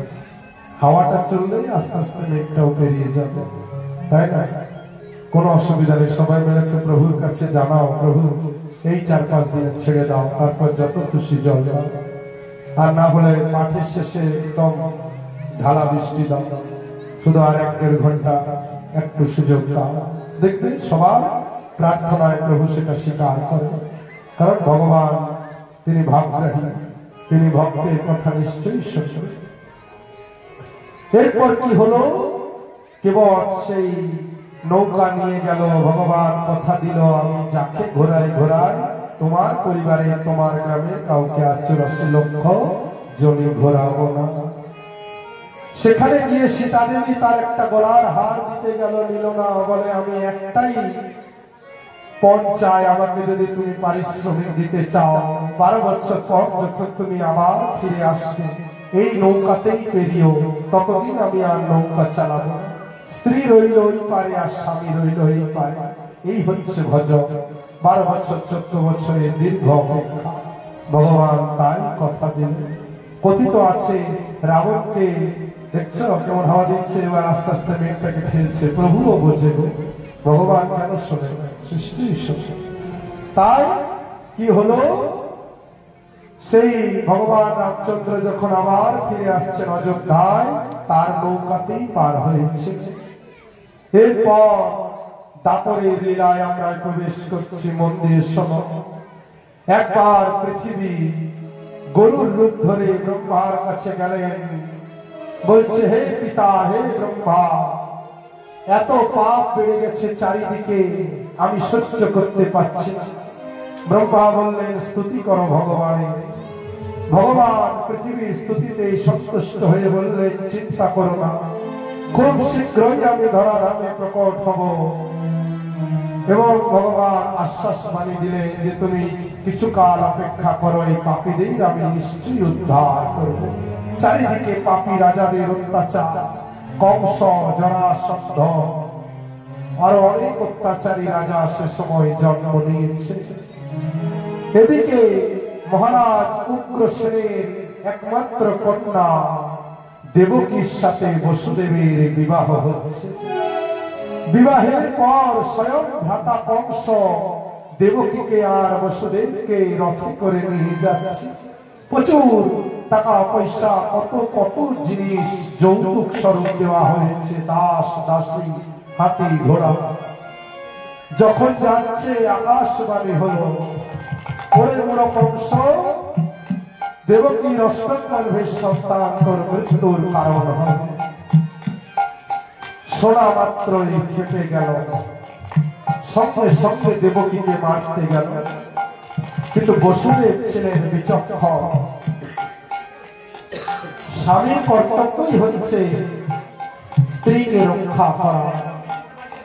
তাই হাত জোড় করে বসুদেব বলছে, হে রাজন, আপনার দ্বারা এমন জঘন্য কাজ শোভা পায় না, কারণ দেবকীর দ্বারা আপনার মৃত্যু নেই, তার অষ্টম গর্ভের সন্তানই আপনার মৃত্যুর কারণ। তাই আপনার কাছে অনুরোধ, আপনি যদি একে মেরে ফেলেন, সেই শত্রু হয়তো অন্য কোথাও জন্ম নেবে। এতে আপনি জানতে পারবেন যে দেবকীর গর্ভেরই অষ্টম গর্ভের সন্তানটি রয়েছে, তাকেই আপনি হত্যা করবেন। তাই আমি কথা দিচ্ছি, আমার যখন যখন সন্তান হবে, আমি তোমার হস্তে একে অর্পণ করব আমার সন্তান। এদিকে প্রথম সন্তান কীর্তিমান সে জন্ম নিল। বসুদেব আর দেবকীকে কারাগারে নিক্ষেপ করেছে কংস, কারণ যারা অত্যাচারী পাপী হয় তারা কাউকে বিশ্বাস করে না। নিজের পিতা উগ্রসেনকেও কারারুদ্ধ করেছে। প্রথম সন্তান হলো, কিন্তু কংস তাকে মারল না। কেন? কংস বলছে আমার 8 নম্বর ছেলেটি চাই, একে আমি কেন হত্যা করব? নারদ মুনি সেখানে প্রকট হলেন, বলছে হে রাজন, আপনি মহাত্মাদের চাল বুঝতে পারবেন না। অষ্টম গর্ভ মানে 8 নম্বর ছেলে নয়। বৃহস্পতি যখন কেন্দ্রে থাকে, রবি যখন তুঙ্গে থাকে ধর্মস্থানে, যখন বুধ এবং শুক্র একে অপরের প্রতি শুভ দৃষ্টি বিনিময় করে, চন্দ্র এবং রাহু কেতু পরস্পর ত্রিকোণাকৃতি হয়ে যখন শুভ লগ্ন বিনিময় করে, তখন তাকে অষ্টম গর্ভ বলা হয়, অ্যাকর্ডিং টু জ্যোতিষশাস্ত্র। তাই আপনি বুঝতে পারবেন না কোনটা অষ্টম গর্ভ। কিন্তু আসল উদ্দেশ্য হচ্ছে যদি একটা একটা করে ছেলে না মরে তাহলে ভগবান আসবে কি করে? এরা তো আর সন্তানই নেবে না, ভগবানেরও আসতে দেরি হবে। তাই আবার সন্তানটিকে ডেকে আছাড় মেরে হত্যা করল। ছয়টি সন্তানকে হত্যা করার পর সপ্তম গর্ভের বেলায় কি হলো? মা মহামায়ার ইচ্ছায় দেবকীর গর্ভ থেকে সেই গর্ভটি রোহিণীর গর্ভে স্থানান্তরিত হয়ে গেল। সবাই জানলো দেবকীর গর্ভপাত হয়েছে। জন্ম হলো ভগবান শঙ্কর্ষণ দেবের। বল ভগবান বলরাম কি বলদেব চন্দ্রের জন্ম হল। এরপর অষ্টম গর্ভের পালা। না কংসের ঘুম আছে, না দেবকী বসুদেবের ঘুম হয়েছে। একটা একটা করে দিন যাচ্ছে আর কংস দিন গুনছে। কিন্তু এখানে একটা তাৎপর্য আছে যেটা এর আগে তোমরা কখনো শোনোনি। আমি এবার রাধারস সুধানিধি আর লঘু ভাগবতামৃতম বৃহৎ ভাগবতামৃতমে প্রবেশ করছি এবং গার্গী সংহিতাতেও প্রবেশ করছি। পূর্ণমাসী দেবী আর গার্গীর সাথে কথোপকথন। প্রতি যুগে ভগবানের বেশ কিছু অবতার হয়। অংশ অবতার, কলা অবতার, আবেশ অবতার। কিন্তু একটা বিশেষ অবতার হচ্ছে যুগা অবতার, তাই না? কিন্তু 84 লক্ষ দাপরের পর এই যে আগের দাপর যুগ গেছে, এটি ধন্য দাপর। তাই এই যুগে যুগা অবতারেরও আসার সময় হয়েছে আর স্বয়ং গোবিন্দেরও আসার সময় হয়েছে। তত্ত্বটি বলছে ভগবানের কৃষ্ণের অংশ হচ্ছে বিষ্ণু নারায়ণ, এরা কৃষ্ণের অংশের অংশ। চৈতন্য চরিতামৃতে বলা হয়েছে সাংস, অংশের অংশ। কারণ আর নবসায়ী পুরুষ, ক্ষীরোদকসায়ী পুরুষ, গর্ভদকসায়ী পুরুষ সবই গোবিন্দের অংশ। পূর্ণমিদং পূর্ণমাদায় বিমুচ্যতে। মানে তোমার কাছে যদি 100 টাকা থাকে আর তুমি যদি আমাকে 20 টাকা দাও, কত থাকবে?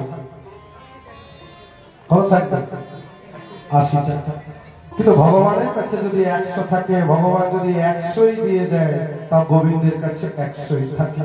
তাই কৃষ্ণ চাইলে কালী হতে পারে, শিব হতে পারে, দুর্গা হতে পারে, কিন্তু শিব দুর্গা কালী চাইলে কৃষ্ণ হতে পারবে না।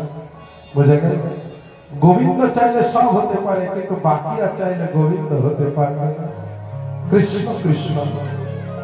তাই গোবিন্দেরও আসার সময় হয়েছে আর বিষ্ণু ভগবানেরও আসার সময় হয়েছে। তাই কংসের কারাগারে চতুর্ভুজ হয়ে যিনি প্রকট হয়েছে, জন্ম নেয়নি, প্রকট হয়েছে, তিনি কে? যুগা অবতার। বল ভগবান বিষ্ণু কি জয়, দেবকী নন্দন কি জয়। কিন্তু আরেক সাথে কি ঘটনা ঘটছে? সেখানে তো দেবতাদের ভিড়, সবাই মিলে স্তুতি করছে। দেবকী দেখতে পাচ্ছে ঘুমের ঘরে যেন দেবতারা সবাই স্তুতি করছে, তার গর্ভকে পুষ্প বৃষ্টি করছে। এটি হচ্ছে ঐশ্বর্য। মানে এই যে ভাগবত পাঠ হচ্ছে, এর আগে কি ভাগবত হতো না? আজ থেকে 100 বছর আগে তখন তো মাইক ছিল না, কিন্তু এর থেকেও ভালো ভাগবত পাঠ হতো। কোনো গাছতলায় কোন সাধু 7 দিন ধরে পাঠ শোনাচ্ছে। সেই সাধুদের একটাই পোশাক, আর এখনকার মহারাজদের বাবা সে মুকুট, তার ডেলি ডেলি কত ভালো ভালো ড্রেস, জাকজমকটা বেশি। কথাই জাকজমক কম আর পোশাকে জাকজমক বেশি। কিন্তু আসল ভাগবতে তো এইসব নেই। তাই হলো কি, সেই সময় আসল মানুষ শুনত মন দিয়ে। নৈমিষারণ্যে উগ্রশ্রবা মুনি 1 লক্ষ ঋষিদের ভাগবত শোনাচ্ছে। যে সমাজ শেষে বসেছে সেও শুনতে পাচ্ছে, একদম সাইলেন্ট, কারোর সাথে কারো কথা, কোনো মাইক নেই, অথচ শুনতে পাচ্ছে। আর এখন মাইক থাকা সত্ত্বেও পেছনে দেখো গল্প হচ্ছে, হয়তো শুনছে। তাই ভাগবত এমন একটা বস্তু, তোমাকে ভেতরে ভাবনাই হতে হবে, এর পর কি, এর পর কি। তাই এখানে তো ভগবান শ্রীকৃষ্ণের জন্ম হলো দেবকী নন্দন, কিন্তু যশোদার গর্ভেও এক সন্তান এক সন্ততি জন্মেছে। শুধু মেয়ে জন্মায়নি, পুত্রেতি অর্থাৎ পুত্র পুত্রী ইতি যশোদা। বলেছি না কিছু কিছু শ্লোকের 64 প্রকার ব্যাখ্যা হয়। ইচ্ছা করে ব্যাসদেব কিছু শ্লোককে কমিয়ে দিয়েছে, ছোট্ট করে বলেছে, মন দিয়ে শুনুন। কোথাও বৃষ্টি পড়ছে কি? পড়ছে। হ্যাঁ, তবে জন্ম হচ্ছে, জল পড়বে না, এভাবে আশ্চর্য। পুষ্প বৃষ্টি তো হবে, হওয়াটাই উচিত, সাত্বিক ভাবে হচ্ছে, হোক। একটু এগিয়ে চলে আসছে, একটু সামনের দিকে চলে আসে সবাই, তাহলেই হবে। খুব জোরে পড়ছে কি? তা তো না, হ্যাঁ, হালকা হালকা, এটাই নিয়ম, পড়ুন, কোনো অসুবিধা নেই। এরপর সেই সন্তানটিকে নিয়ে দেখছে চারিদিকে সবাই ঘুমিয়ে গেছে, তালা খুলে গেছে। এদিকে দেবকী বসুদেব বলছে, প্রভু আপনি আপনার রূপ সংবরণ করুন, বংশ জেনে যাবে। কিন্তু মহামায়ার ইচ্ছায় কি হলো, সবাই ঘুমিয়ে পড়েছে, আর বিশাল ডালাতে করে নিয়ে যাচ্ছে। পেছনে বিশাল বসুকি সেই সর্প নিজের ফোঁটা বিস্তৃত করে প্রভুকে ঢাকা দিয়ে নিয়ে যাচ্ছে।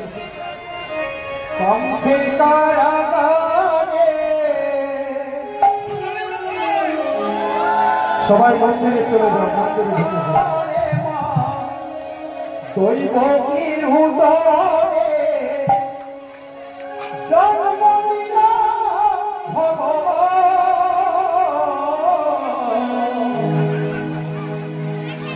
হরে কৃষ্ণ হরে রাম, হরে কৃষ্ণ হরে রাম,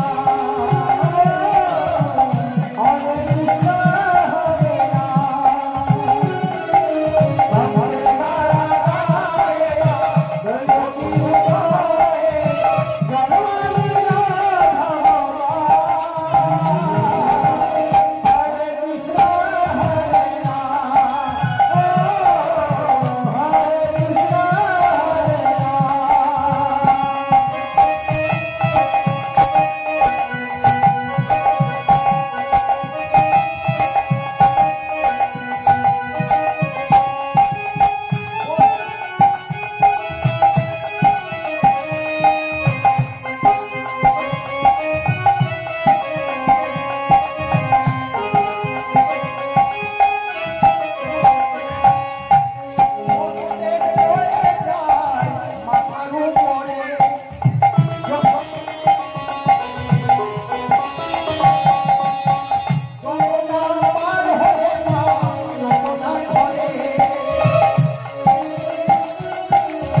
শোনো শোনো, লীলাটা শোনো, শেষ করতে না, যেতে না, ভয়ও লাগছে মেঘটাকে দেখে। জল হবে না জানি, জল হবেও, হাটের শেষে বিশাল জল হবে, এটা টেনশন নাই, মহারাজ ভিজবে, কোনো অসুবিধা নেই। কিন্তু শোনো, বসে যাও, এবার আর জল পড়ে যাবে, বলে যাবে না, বসো। দাঁড়িয়ে আছে কেন? বসো না, পেছনে কত জল পড়ছে, জল পড়ছে, টিপটাপ করছে না, ওটাতে কিচ্ছু হবে। আচ্ছা ঠিক আছে, দাঁড়িয়ে দাঁড়িয়ে এসো। একটু মন্দিরে চলে যাও, ভেতরে কিছু মানুষ, কিছু জন এই মন্দিরের পেছনে এসে যাও, কিন্তু শোনো মন্দির, ঠিক আছে? এরপর বসুদেব যখন নিয়ে যাচ্ছে, যমুনা খুঁজছে, কেন? যমুনা তো স্ত্রী বিষ্ণু ভগবান। তাই একবার পেরোবার আগে ভাবছে পেরোবে কি করে, একটা শেয়াল পেরিয়ে চলে গেল পেছন পেছন বসুদেব। মাঝে বাচ্চাটি পড়ে গেছে, 4 হাত ছিল, 2 হাত হয়ে উঠে আসে, এক অংশ যমুনা নিজের কাছে রেখে। যখন নন্দালয়ে গিয়েছে, দেখে যশোদারও একটা ছেলে হয়েছে, একটা মেয়ে হয়েছে। তাই বসুদেব ভাবছে আমার ছেলেটাও বাঁচুক আর যশোদার ছেলেটাও বাঁচুক, আমি এই কন্যাটিকে নিয়ে যাই। পুত্রেতি অর্থাৎ পুত্র পুত্রী ইতি যশোদা। এরপর কি হলো? যখন বসুদেব সেই কন্যাটিকে নিয়ে গেল, কন্যাটিকে স্বয়ং যোগমায়া, আর 2 ভগবান এক হয়ে গেল। মানে 2 ভগবান মানে বিষ্ণু ভগবান আসল গোবিন্দের সাথে মিলেমিশে এক হয়ে গেল। দেখো, যশোদার গর্ভে যে জন্মেছে সেই স্বয়ং শ্রীহরি, কিন্তু তিনি মাধুর্য রস, সেখানে ওই চাওয়া শক্তির ব্যাপার নেই, যে সিরিয়ালে দেখায় না আলো বেরোয়, ওই সবের ব্যাপার নেই, তিনি সাধারণ ভাবে এসেছেন। তাই ঐশ্বর্য মাধুর্যে পার্থক্য রয়েছে। মন্দির শোনো, বেশি এলাহি করে দেখাতে গেলে ভক্তি জীবনে ভক্তি হয় না। আর যারা শুদ্ধ ভক্ত, দেখো না কোনো নির্জন কুটিয়ায় বসে হরিনাম করছে, গোবিন্দ রোজ দেখা দিচ্ছে। পরদিন সকালে উঠে নন্দ বাবা দেখলেন কি, যশোদা দেখলেন তার একটি সন্তান হয়েছে। বিশাল নন্দোৎসব হচ্ছে। নন্দোৎসবের গান আমরা গাইব, কিন্তু এখানে একটু লীলাটা আমরা থামিয়ে এবার রাধারানীর জন্ম লীলা শুনবো। এটা যদি আজকে হয়ে যায় জলের আগে, অন্তত কালকে আমি রাসক্তি কিনে দিতে পারবো, সে টেনশন নাই। কিন্তু দেখবে পুরোটাই হবে, একটু ধৈর্য ধরে বসে। এবার আমরা রাধারানীর জন্ম লীলা শুনবো। কারা কারা শুনতে চাও? হাত করে দেখি। 2 ভাই ছিল। প্রথমে গোলক বৃন্দাবনে রাধারানী কিভাবে জন্ম নিলেন শোনো। গোলক বৃন্দাবনে গোলক বিহারী ভগবান শ্রীকৃষ্ণ একাই ছিলেন। একদিন তিনি চাইলেন যে আমি নিজের প্রেম শক্তিকে আস্বাদন করব। ভগবানের আল্লাহী শক্তি, আনন্দ প্রদায়নী শক্তি শ্রীমতী রাধারানী গোবিন্দের শরীর থেকে সৃষ্টি হলেন। বল রাধারানী কি জয়। রাধারানীকে কিছু বলতে হলো না, তিনি গোবিন্দের পাশে এসে গোবিন্দের গায়ে হাত রাখলেন, কাঁধে। সে রাধারানীর থেকে অষ্টসখী তৈরি হলো, তাদের থেকে 8 জন করে লক্ষ কোটি গোপীতে গোলক বৃন্দাবন হয়ে গেল। যদি বলো গোবিন্দের থেকে রাধারানীর জন্ম, তাহলে রাধারানী গোবিন্দের থেকে বড় কি করে? তার উত্তর হচ্ছে আখের রস থেকে গুড় তৈরি হয়, মিছরি তৈরি হয়, কিন্তু মিছরি আর গুড়ের গুণ আখের রসের থেকে অনেক বেশি মিশে। তাই রাধারানী গোবিন্দের থেকে সৃষ্টি হলেও রাধারানীর সার্বত্তা, তার কৃপা, তার সবকিছুই গোবিন্দের থেকে অনেক বেশি। গোবিন্দ হচ্ছেন মদন মোহন, আর শ্রীমতী রাধারানী হচ্ছেন মদন মোহন মোহিনী। কারণ রাধারানীকে দেখে গোবিন্দ মোহিত হয়ে যায়। একদিন দোলনায় বসে দোল খাচ্ছে, আর এক পার্শ্বদ ভগবানের জন্য, কৃষ্ণের জন্য পায়েস নিয়ে গেছে। গোবিন্দ নিজে না খেয়ে আগে রাধারানীকে খাইয়েছে, তারপর নিজে খাচ্ছে। এটি দেখে সেই ভক্ত সহ্য করতে না পেরে বলছে, এত আস্পর্ধা আমার গোবিন্দকে ঠোকায়, অভিশাপ দিল, তোমাদের 100 বছরের বিরহ সহ্য করতে হবে। অনেক অপমান করছে রাধারানীকে, রাধে তুমি এই তুমি ওই। একটা কীট সেখান দিয়ে বেরিয়ে যাচ্ছিল, পতঙ্গ। 3-4 বার রাধা শুনে সে একটা দেহ পেয়েছে, মঞ্জুরি দেহ। বলছে আর একবার রাধা বলো, তাহলেই আমি সেবার অধিকার পাব। সেই পার্শ্বী বলছে তুমি কোত্থেকে এলে? বলে আমি একটা পতঙ্গ ছিলাম, তোমার মুখে রাধা নাম শুনে আমার 84 লক্ষ জনি ভ্রমণ হয়ে গিয়েছে। সেই ভক্তটি ক্ষমা চাইল রাধারানীর কাছে, সে চলে গেল। গোবিন্দ রাধারানীকে বোঝাচ্ছে, হে প্রিয়, এতে ওর কোনো দোষ নাই, এটা আমারই ইচ্ছা। আমি আর তুমি ধরাধামে যাব, আর আমাদের প্রেম মাধুর্যকে জগৎকে দেখাবো। যেই না বলেছে রাধারানী মানবতী হয়েছে, বলে ও তাহলে নাটের গুরু তুমি, তুমি যাবে যাও, আমি যাব না। বলো বৃন্দাবনে রাধারানীর জন্ম হয়েছে, ধরাধামে কখনো আসে মানে তুমি যাবে না? বলে না, আমার 4টি শর্ত আছে। কি কি? প্রথমে গোলক বৃন্দাবনকে পৃথিবীতে নামাও, যমুনাকে পৃথিবীতে নামাও, গোবর্ধনকে পৃথিবীতে নামাও। আর চতুর্থ, আমি যাব, কিন্তু ততদিন চোখ বন্ধ করেই থাকবো অন্ধ হয়ে, যতদিন না তুমি আমার কাছে আসবে। আমি প্রথম চোখ খুলে যেন তোমাকেই দেখতে পাই। এরপর কি হলো? 2 ভাই ছিল, হিমালয় আর বিন্ধ্যাচল। কি নাম? হিমালয় আর বিন্ধ্যাচল। হিমালয়ের কন্যা হলো পার্বতী। পার্বতীর সাথে কার বিয়ে হয়েছে? আর পার্বতীর সাথে কার বিয়ে হয়েছে? বলে না। এবার এত ভালো জামাই পেয়েছে দেখে ছোট ভাইয়ের হিংসা হয়েছে, সেও সাধন ভজন করেছে। ব্রহ্মা বলছে, বর মাগো বিন্ধ্যাচল, তুমি কি চাও? এটা কিন্তু ধরাধামে নয়, বিন্ধ্যাচল লোকে। ওই লোকটি আলাদা, এই লোকটি আলাদা। কি হলো? বিন্ধ্যাচল লোকে কি হলো? সেই বিন্ধ্যাচলের বাড়িতে বিন্ধ্যাচল চাইছে যে আমার এমন একটা মেয়ে হোক যার স্বামী হবে ভোলেনাথেরও যিনি আরাধ্য। তো ভোলেনাথ কার আরাধনা করছে? রামের আরাধনা, তাই না? তা এমন কন্যা তো একমাত্র রাধারানী হতে পারে। তাই সেই বিন্ধ্যাচলের গৃহে 9টি কন্যার জন্ম হলো। কয়টি? 9টি। সেই 9টি কন্যার জন্ম হলো। এবং মন্দির শোনো, খালি কথা বলো না, যে যেখানে পাচ্ছ দাঁড়াও, কিন্তু কথা বলবে। 9টি কন্যার জন্ম হলো। এদিকে গার্গী সংহিতায় আছে কৃষ্ণের জন্মের আগে ওইদিকে রাধারানী জন্মেছে।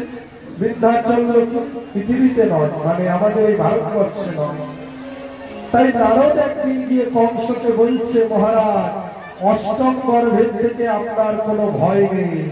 অষ্টম গর্ভের যিনি শক্তি, কৃষ্ণ হলেন সর্বশক্তিমান, আর রাধারানী হলেন সর্বশক্তি।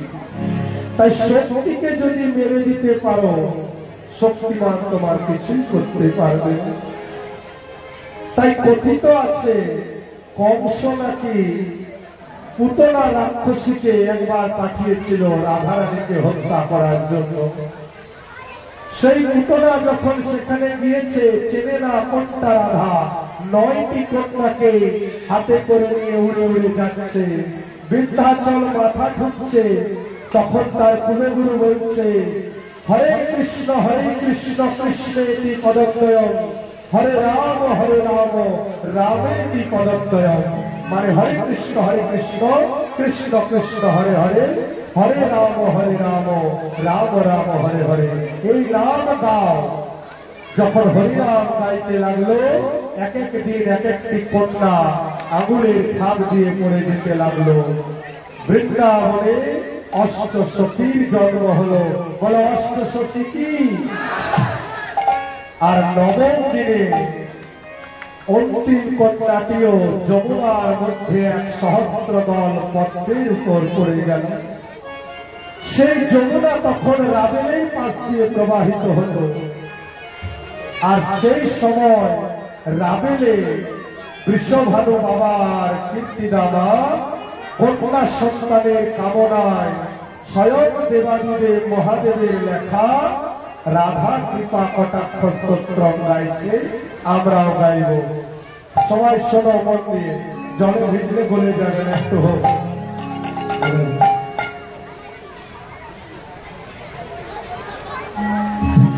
চুক্তি করে থাকো, নিজেও ব্যস্ত হয়ে না, লোককেও ব্যস্ত করো।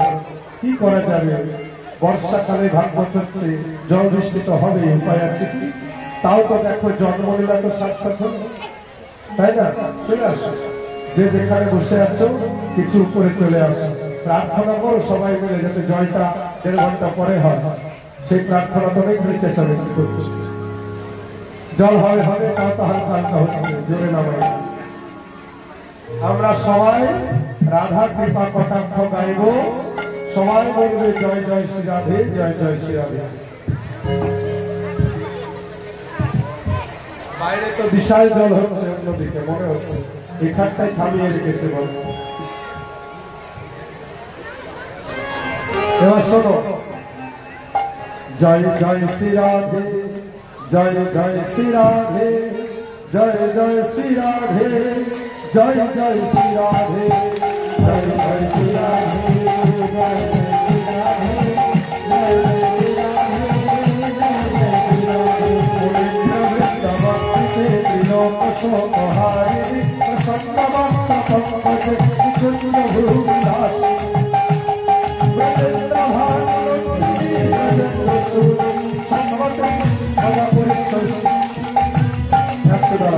মাইক দেখতে বলবো একটু সাউন্ডটা বাড়াও, কারণ আমার অর্গানিক থেকে সাউন্ডটা কমে গেছে, একটু বাড়াও, গালে মুশকিল, গাইতে পারবো না, অত উপরে উপরে লাগাবে। রাধে রাধেশ্যাম মুনীন্দ্র বৃন্দাবন্দিতে লোকসহারিণী প্রসন্ন মাত্র পঙ্কজ নিকুঞ্জ ভূবিলাসী ব্রজেন্দ্র ভানন্দিনী ব্রজেন্দ্র শুভ সম্মতি বদাপরি শশী হবা কৃপা কটাক্ষ ভাজনম। জয় জয় শ্রী রাধে, জয় জয় শ্রী রাধে, জয় জয় শ্রী রাধে, জয় জয় শ্রী রাধে। अशोक वृक्ष वंदनी वितानवन्दपस्थिते प्रभालवान पल्लव प्रभारुणाभिकोमले पराभयस्फुरन्दरे प्रभुर सम्पदालये सदा परिशसि हव कृपा कटाक्ष भाजनम्। जय जय श्री राधे,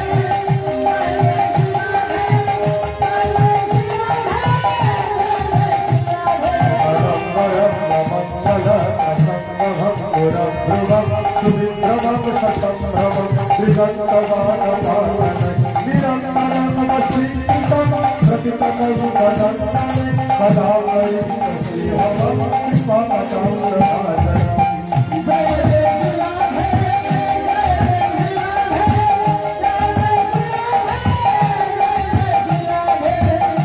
जय श्री राधे, जय जय श्री राधे, सबाई बोलो।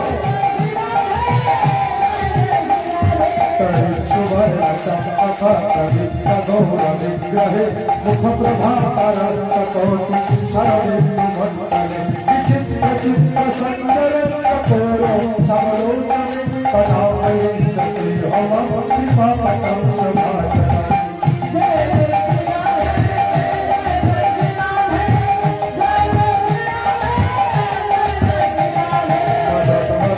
यौवने नमो नमः प्रियानुरागरञ्जिते कलाविलासपण्डिते अनन्दधन कुञ्जराजकामते कोविदे कलापयसि हव कृपा कटाक्ष भाजनम्।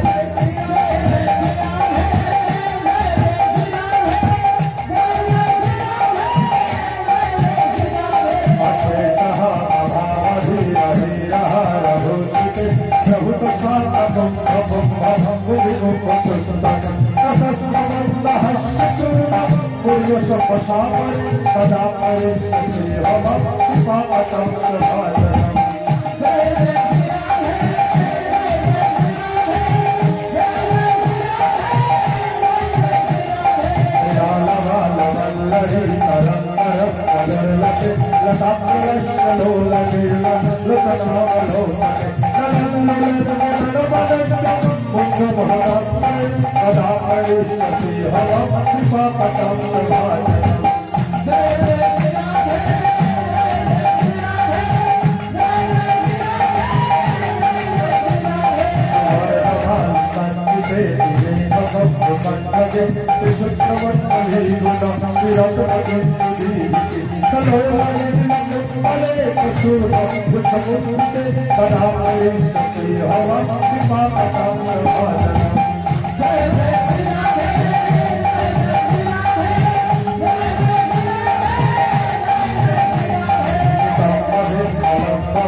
Hare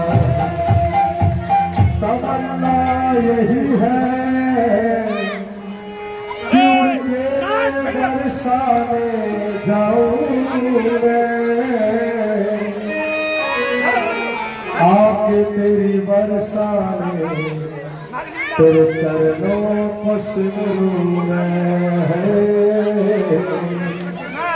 किशोरी तेरे बरसाने श्री राधे तेरे बरसाने किशोरी तेरे बरसाने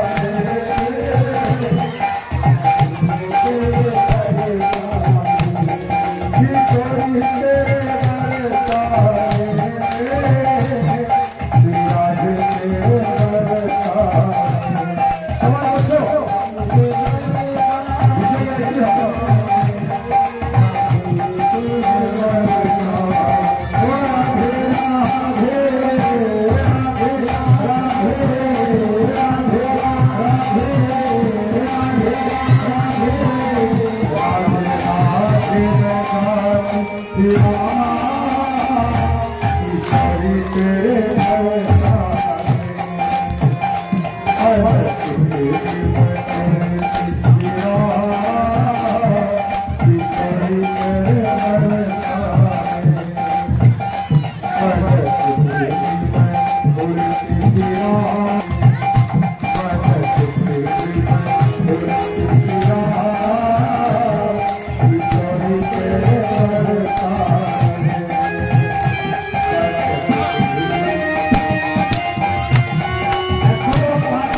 जन्म হয়েছে দিনে গোবিন্দের তো জন্ম হয়েছে নন্দকে আনন্দ भयो জয় কনৈয়া লাল কি হে নন্দকে আনন্দ भयो জয় কনৈয়া লাল কি হে হাতি ঘোড়া পালকি হাতি ঘোড়া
রাধারানীর জন্ম হয়েছে, রাধারানীকে পেয়ে তারা নিয়ে গেছে বর্ষানায়।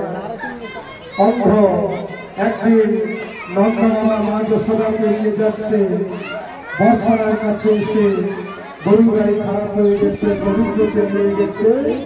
গোবিন্দ যখন রাধারানীর কাছে গেছে হামাগুড়ি দিয়ে, যেই না রাধারানীর হাত গোবিন্দের চরণে লেগেছে, অমনি চোখ খুলেছে, দেখেন গোবিন্দ কথা বলে না, ভালো হয়েছে যা হয়েছে, আজকে আমরা এখানে পাঠে বিশ্রাম দিয়ে দেবো, অসুবিধা নেই। কিন্তু কালকে দয়া করে অনুরোধ করছি 6:30টায় পাঠ শুরু হবে, কারণ একটা দিন আগে ছাড়ছি, একটা দিন বেশি করে থাকতে হবে। এমন কিছু অসুবিধা হবে না, অনেকটা এগিয়ে গেছে। চলো ভজন শোনো।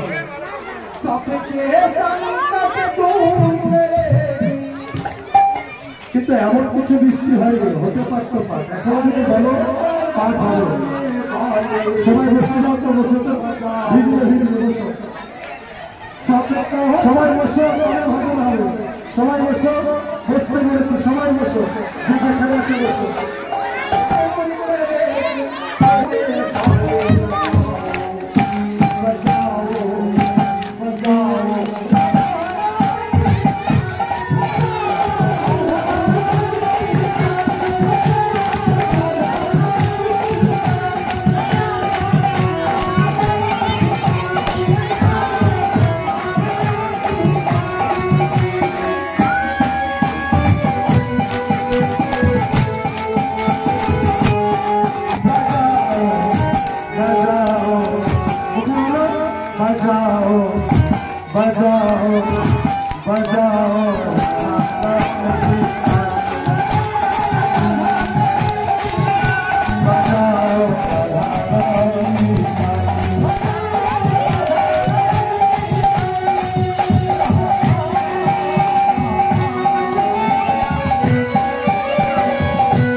জয়